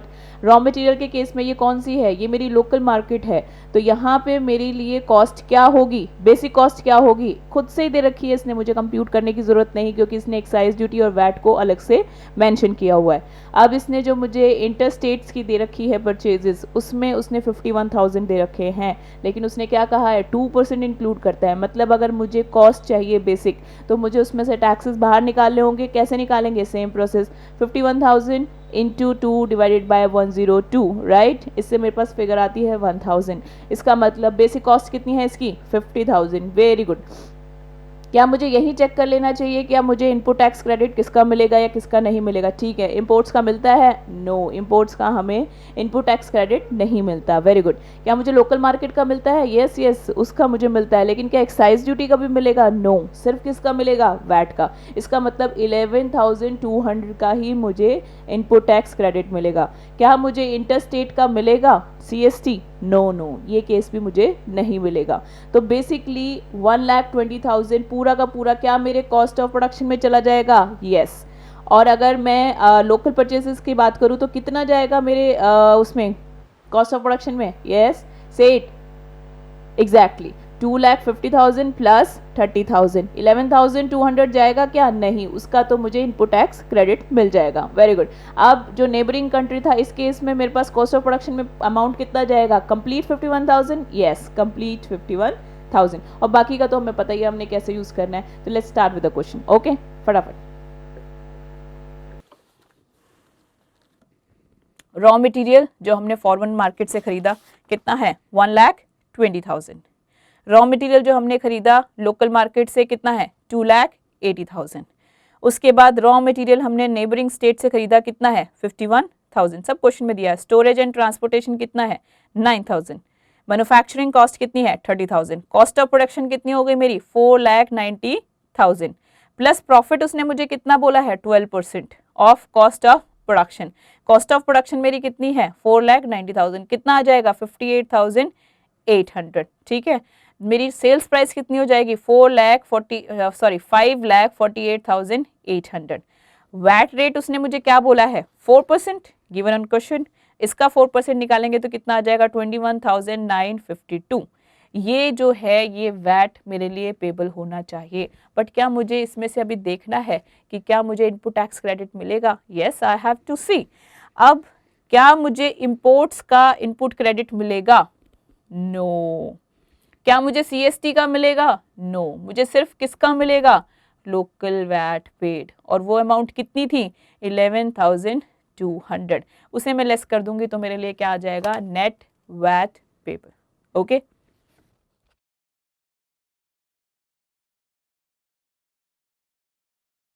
चलिए students, our last topic CST central sales tax. Practical approach से ही चलेंगे क्योंकि क्वेश्चन पिछले 4-5 अटेम्प्ट से ऑलमोस्ट प्रैक्टिकल क्वेश्चन आ रहा है। ठीक है, तो उसी को फोकस करते हैं। ये हमारा फॉर्मेट है जिस फॉर्मेट के बेसिस पे हम कंप्यूट करते हैं सीएसटी। ठीक है, फॉर्मेट कहता है amount payable to a dealer as consideration for sale of any goods. ठीक है, उसमें से क्या क्या अमाउंट लेस कर देंगे? Any sum allowed as cash discount, add करेंगे any sum charge for anything done. अगर मैंने उससे कुछ भी करने के लिए चार्जेस ले लिए हैं तो वो मेरी ऐड हो जाएगी कॉस्टिंग में। क्या क्या? Dealer in respect of goods at the time of और before the delivery thereof. Less करेंगे क्या? Cost of freight, deliveries, installation, वो सब हम इसमें से लेस करेंगे in case where such cost is separately charge. इस चीज़ को ध्यान रखेंगे। वैसे तो नॉर्मली वो हमेशा हम अपने उसमें चार्ज करने में जो भी कंसिडरेशन उसके अंदर ऐड करके चलते हैं, लेकिन अगर मैंने सेपरेटली चार्ज किया है तो मैं उसको लेस करके चलती हूँ। फिर यहाँ पे जो भी आ जाएगा वो मेरा सेल प्राइस बनता है। ठीक है, सेल प्राइस देखो कैसे कर रहे थे हम। हमारा सेल प्राइस क्या होता है, हम उसे सेट करते हैं। ठीक है, तो जो भी पेमेंट मैंने दी है किसी को, कंसिडरेशन जो भी मैं लेने वाली हूँ गुड्स को बेचने के लिए, उसमें से इन चीज़ों को मैंने क्यों बाहर निकाला था? सिर्फ एक रीज़न था, या तो ये उसमें होने नहीं चाहिए थे और होने चाहिए थे, मैंने इसे ऐड नहीं किया या मैंने इसे लेस नहीं किया। वो सब करके जो फाइनल फिगर आएगी वो मेरी सेल्स प्राइस होगी। ये मेरा फॉर्मेट है जिसके बेसिस पे मुझे हमेशा क्वेश्चन सॉल्व करने हैं। ठीक है, क्या रेट लगेगा सीएसटी का? सीएसटी का रेट लगेगा क्या? क्या हमें कुछ परसेंटेज दिया हुआ है कि हम सीएसटी चार्ज करेंगे? देखो सीएसटी और वैट ना बड़े नियर अबाउट कॉम्बिनेशंस पे काम करते हैं। जितना भी एडमिनिस्ट्रेटिव मैकेनिज्म है, कब कलेक्ट करना है, कहाँ डिपॉजिट करना है, मंथली करना है, क्वार्टरली करना है, रिटर्न्स देनी है, नहीं देनी है, कब देनी है, ये सारी की सारी चीज़ें वैट और सीएसटी की सेम चलती है क्योंकि दोनों का एडमिनिस्ट्रेशन कॉमन है। ठीक है, तो उसको हम अलग से पढ़ ही नहीं रहे क्योंकि वो स्टेट लेवल का काम है। ठीक है, जो चीज़ें ऐसी हैं जो जनरल अप्लाई करती हैं हम उन्हीं को पढ़ रहे हैं, और बाकी जो भी चीज़ें होंगी क्वेश्चन में वो स्पेसिफिक होती हैं। राइट, रेट्स क्या होते हैं? दो कंडीशन होती हैं सीएसटी में। क्या मुझे बायर फॉर्म सी दे रहा है? यस, तो लोअर ऑफ 2% और स्टेट वैट रेट। किसका वैट रेट लेंगे, सेलर या buyer? Seller, very good. Without form C हम क्या करेंगे? Buyer does not provide form C. मैंने उससे बहुत मांगा था लेकिन उसने मुझे फॉर्म सी नहीं दिया, तो क्या होगा? स्टेट का, किसका? सेलर का जो भी वैट रेट है वो मुझे अप्लाई करना पड़ेगा। इसका मतलब क्या हो गया मोटा मोटा? Sale price into this. ठीक है, अगर फॉर्म सी है 2%, मान लो कि स्टेट का प्रिवेलिंग रेट 5% है तो 2 और 5 विच एवर इज लेस 2, तो क्या हो जाएगा? Sales price into 2%। और इस केस में क्या है 5%, तो मुझे कोई कंपैरिजन ही नहीं है। जो भी सेल प्राइस है इनटू 5%, जो बाहर निकलेगा वो क्या है? CST. Very good. CST deposit भी कहाँ हो रहा होता है? मेरे लोकल स्टेट। क्यों? क्योंकि एडमिनिस्ट्रेशन कॉमन है। Yes, very good. ये मैंने इसमें लिख के भी बताया है कि एडमिनिस्ट्रेशन मैकेनिज्म जो है वो सेम होता है वैट का और सीएसटी का। अच्छा, जब हम वैट का क्वेश्चन करते हैं तो दो कॉन्सेप्ट्स और हैं जो बहुत इंपॉर्टेंट है, ठीक है। उसको करते वक्त हमें थोड़ा सा ध्यान देना है किन बातों का, सेल्स रिटर्न और सेल्स रिजेक्शन, ये दो पॉइंट्स हैं, ठीक है। सेल्स रिटर्न कब कहलाती है, जब सेल्स कंप्लीट हो गई है और जो बायर है उसने उस प्रोडक्ट को वापस कर दिया, ठीक है। क्या अब सेलर को वो प्रोडक्ट लेना कंपल्शन है, नहीं, he is not bound to, ठीक है। अब लेकिन वो फिर भी अपनी दोनों आपस में अंडरस्टैंडिंग बनाते हैं और उस प्रोडक्ट को वापस ले लेते हैं, this is called sales return, ठीक है। On the contrary sales rejection क्या है, जब प्रोडक्ट मैंने भेजा है, अभी सेल्स कंप्लीट नहीं हुई, ठीक है, लेकिन उस पार्टी ने उस प्रोडक्ट को वापस भेज दिया कि हम इसे एक्सेप्ट नहीं करेंगे, this is sales rejection, okay. Return होता है तो within 6 month of sale अगर रिटर्न होता है तो मुझे एडजस्टमेंट मिल रही थी, और अगर रिजेक्शन है तो कोई टाइम लिमिट नहीं है, कभी भी वापस आ जाए, क्या मुझे एडजस्टमेंट मिलेगी, यस मुझे एडजस्टमेंट मिलेगी, ठीक है। ये दो कॉन्सेप्ट से हमारे जो प्रैक्टिकल क्वेश्चन को बेसिकली करने के लिए हमें हेल्प करते हैं। अब फटाफट से हम एक क्वेश्चन देखेंगे। ये क्वेश्चन जो है ये मैंने आपके पास्ट एग्जामिनेशन से ही उठाया हुआ है। एक्चुअली पास्ट एग्जामिनेशन के जो क्वेश्चंस होते हैं वो थोड़ा सा मेरे फेवरेट रहते हैं। आई होप कि एक तो क्या होता है ना कि एग्ज़ाम का फियर निकल जाता है कि अच्छा ऐसे ही क्वेश्चन पेपर में आ रहे हैं, हमने वैसे भी बहुत सारे क्वेश्चन इस तरीके के किए हुए हैं, बट यहाँ आकर के हमें वो थोड़ा सा रिलीव हो जाता है कि हाँ ऐसा ही क्वेश्चन पेपर में भी पूछते हैं। और अगर ये यहाँ पे हमने 2 मिनट के लिए अटेम्प्ट कर दिया तो सोचो मतलब पेपर में तो हम 1 मिनट से पहले सॉल्व करेंगे इसे, ठीक है। जस्ट एक बार क्वेश्चन को गो थ्रू कर लेते हैं। Very small question. Mr. Money reported interstate sale of rupees 45 lakhs for the financial year 15-16, ठीक है। कितनी है इंटरस्टेट सेल्स, 45,000, ठीक है। अब in this regards following additional information is available. Freight कितना लगा है, 2,30,000, वो कह रहा है जिसमें से 80,000 इज नॉट शोन सेपरेटली, ठीक है, उसको अलग से नहीं दिखाया गया है। किसको, 80,000 को, मतलब बाकी का जो अमाउंट है 1,50,000 उसको अलग से दिखाया गया है। अगर अलग से दिखाया गया होता है तो मैं उसको क्या करती हूँ, क्या मैं उसे लेस करती हूँ, यस ऑफ कोर्स उसको अलग से लेस करती हूँ।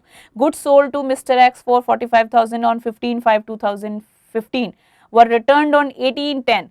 कब रिटर्न हो गए, रिटर्न का कॉन्सेप्ट क्या कह रहा था, 6 महीने के अंदर है तो एडजस्टमेंट मिल जाएगी, नहीं तो नहीं मिलेगी। क्या ये 6 महीने में है, 5th में मई का महीना, 8-10 कितना डिफरेंस हुआ ऑन एन एवरेज 5 मंथ्स, क्या मुझे मिल जाएगा एडजस्टमेंट, यस ऑफ कोर्स मिल जाएगा। Mister Z a buyer to whom goods worth rupees 30,000 was dispatched on 17/4/2015 rejected such goods, the said goods were received back on 18/11/2015।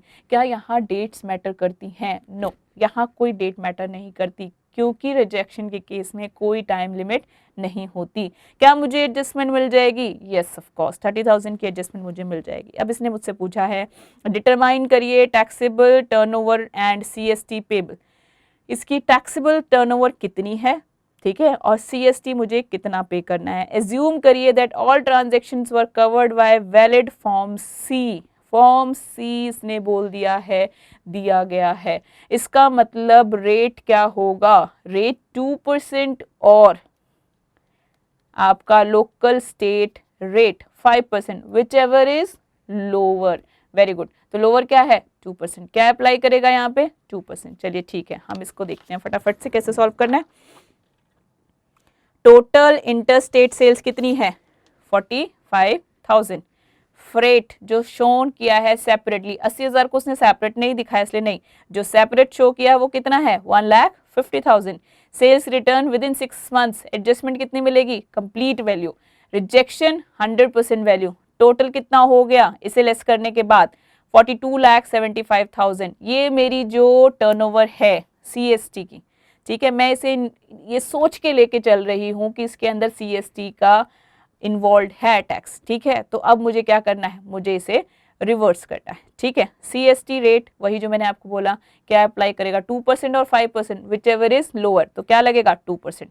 Taxable turnover कितनी हो जाएगी मेरी, वैसे तो अदरवाइज यही होती, लेकिन मैंने अजम्पशन क्या ली है कि इसके अंदर मेरा सीएसटी इंक्लूडेड है, मैंने सीएसटी को रिवर्स कर दिया। फिगर क्या आ गई 41,916 सिर्फ इतने करने से, ठीक है। अब CST पेबल कितनी बनेगी, मेरे लिए 2% चार्ज करना है, ये अमाउंट जो है सेम, इसको 2/102 कर सकती हूँ जो मेरे लिए इजी है, या फिर आप इस वैल्यू का 2% निकाल सकते हैं। ये value into 2 divided by 100, in any case क्या वैल्यू आएगी, ये, ठीक है। ये मेरे लिए रहेगा CST payable. This was so simple question, और मोस्टली क्वेश्चन का फॉर्मेट यही रहता है, ठीक है। आप लोगों ने इतनी देर तक मुझे बियर किया है, कल आपका एग्जामिनेशन है। आई होप जो भी मैंने आपको कराया है वो आप लोगों के लिए हेल्पफुल हो। अब मैं ये नहीं कह सकती कि आप बहुत अच्छा उसमें से कर जाएंगी या बहुत बुरा करेंगे, लेकिन आई होप जितना भी मैंने कराया है वो कहीं ना कहीं अगर आपको एक क्वेश्चन में भी हेल्प कर पाया तो इट वर्ड्स, है ना। अभी आपके पास पूरा टाइम है, शाम को, कल सुबह भी है। आप चाहें तो जो टॉपिक्स रह गए हैं या जो आपको फील हुआ है कि शायद इस पे मुझे और थोड़ी ब्रशिंग करनी है, आप ब्रशिंग करिए, बट डोंट बी स्ट्रेस्ड। कोई स्ट्रेस नहीं लेनी। लाइफ बड़ी होती है, अटेम्प्ट्स नहीं होते। हम बहुत कोशिश करेंगे, जितनी हमारी वर्थ है उतना हम पेपर अटेम्प्ट करके आएंगे, बट इन एनी केस कुछ भी होता है तो हमें ये पता है कि we are here to give one more attempt, है ना। Life is about giving attempts. नहीं हुआ और बेटर, नेक्स्ट टाइम हम शायद इससे और अच्छे नंबर लेकर के आएंगे, ठीक है। बट फिलहाल हमारा फोकस क्या होना चाहिए, पेपर नहीं छोड़ना है, ठीक है। आपको जितना आता है, जितना भी आप कर सकते हैं उसके अंदर आप उतना अटेम्प्ट करेंगे। आप लोगों को बहुत अच्छे से पता है कि इस तरीके के प्रैक्टिकल पेपर्स जो होते हैं उसके अंदर स्टेप वाइज मार्क्स होते हैं। आप जिस स्टेप तक उसको सॉल्व कर सकते हैं आप उस स्टेप तक उसे सॉल्व करेंगे। जहाँ से नहीं आ रहा, leave it, let the examiner see कि आप बिल्कुल नील बट्टा सन्नाटा नहीं थे, आपको कुछ तो आता था उसके अंदर, और वो उसके लिए आपको खुशी खुशी मार्क्स देगा। एंड आई रियली होप कि आपका एग्ज़ाम बहुत अच्छा हो, बहुत अच्छे मार्क्स के साथ आप पास हों। प्लीज़ मुझे फीडबैक दीजिएगा कि आप लोगों ने इससे पेपर में क्या डिफरेंस डाला है या आपको ये क्या हेल्प कर पाया। And thank you so very much कि आपने मुझे आज इतने प्रीशियस डे पे टाइम दिया और इस लेक्चर को इतना पेशेंसली सुना, और इसको आप अप्लाई करने जा रहे हैं अपनी लाइफ में। Thanks so much and all the very best.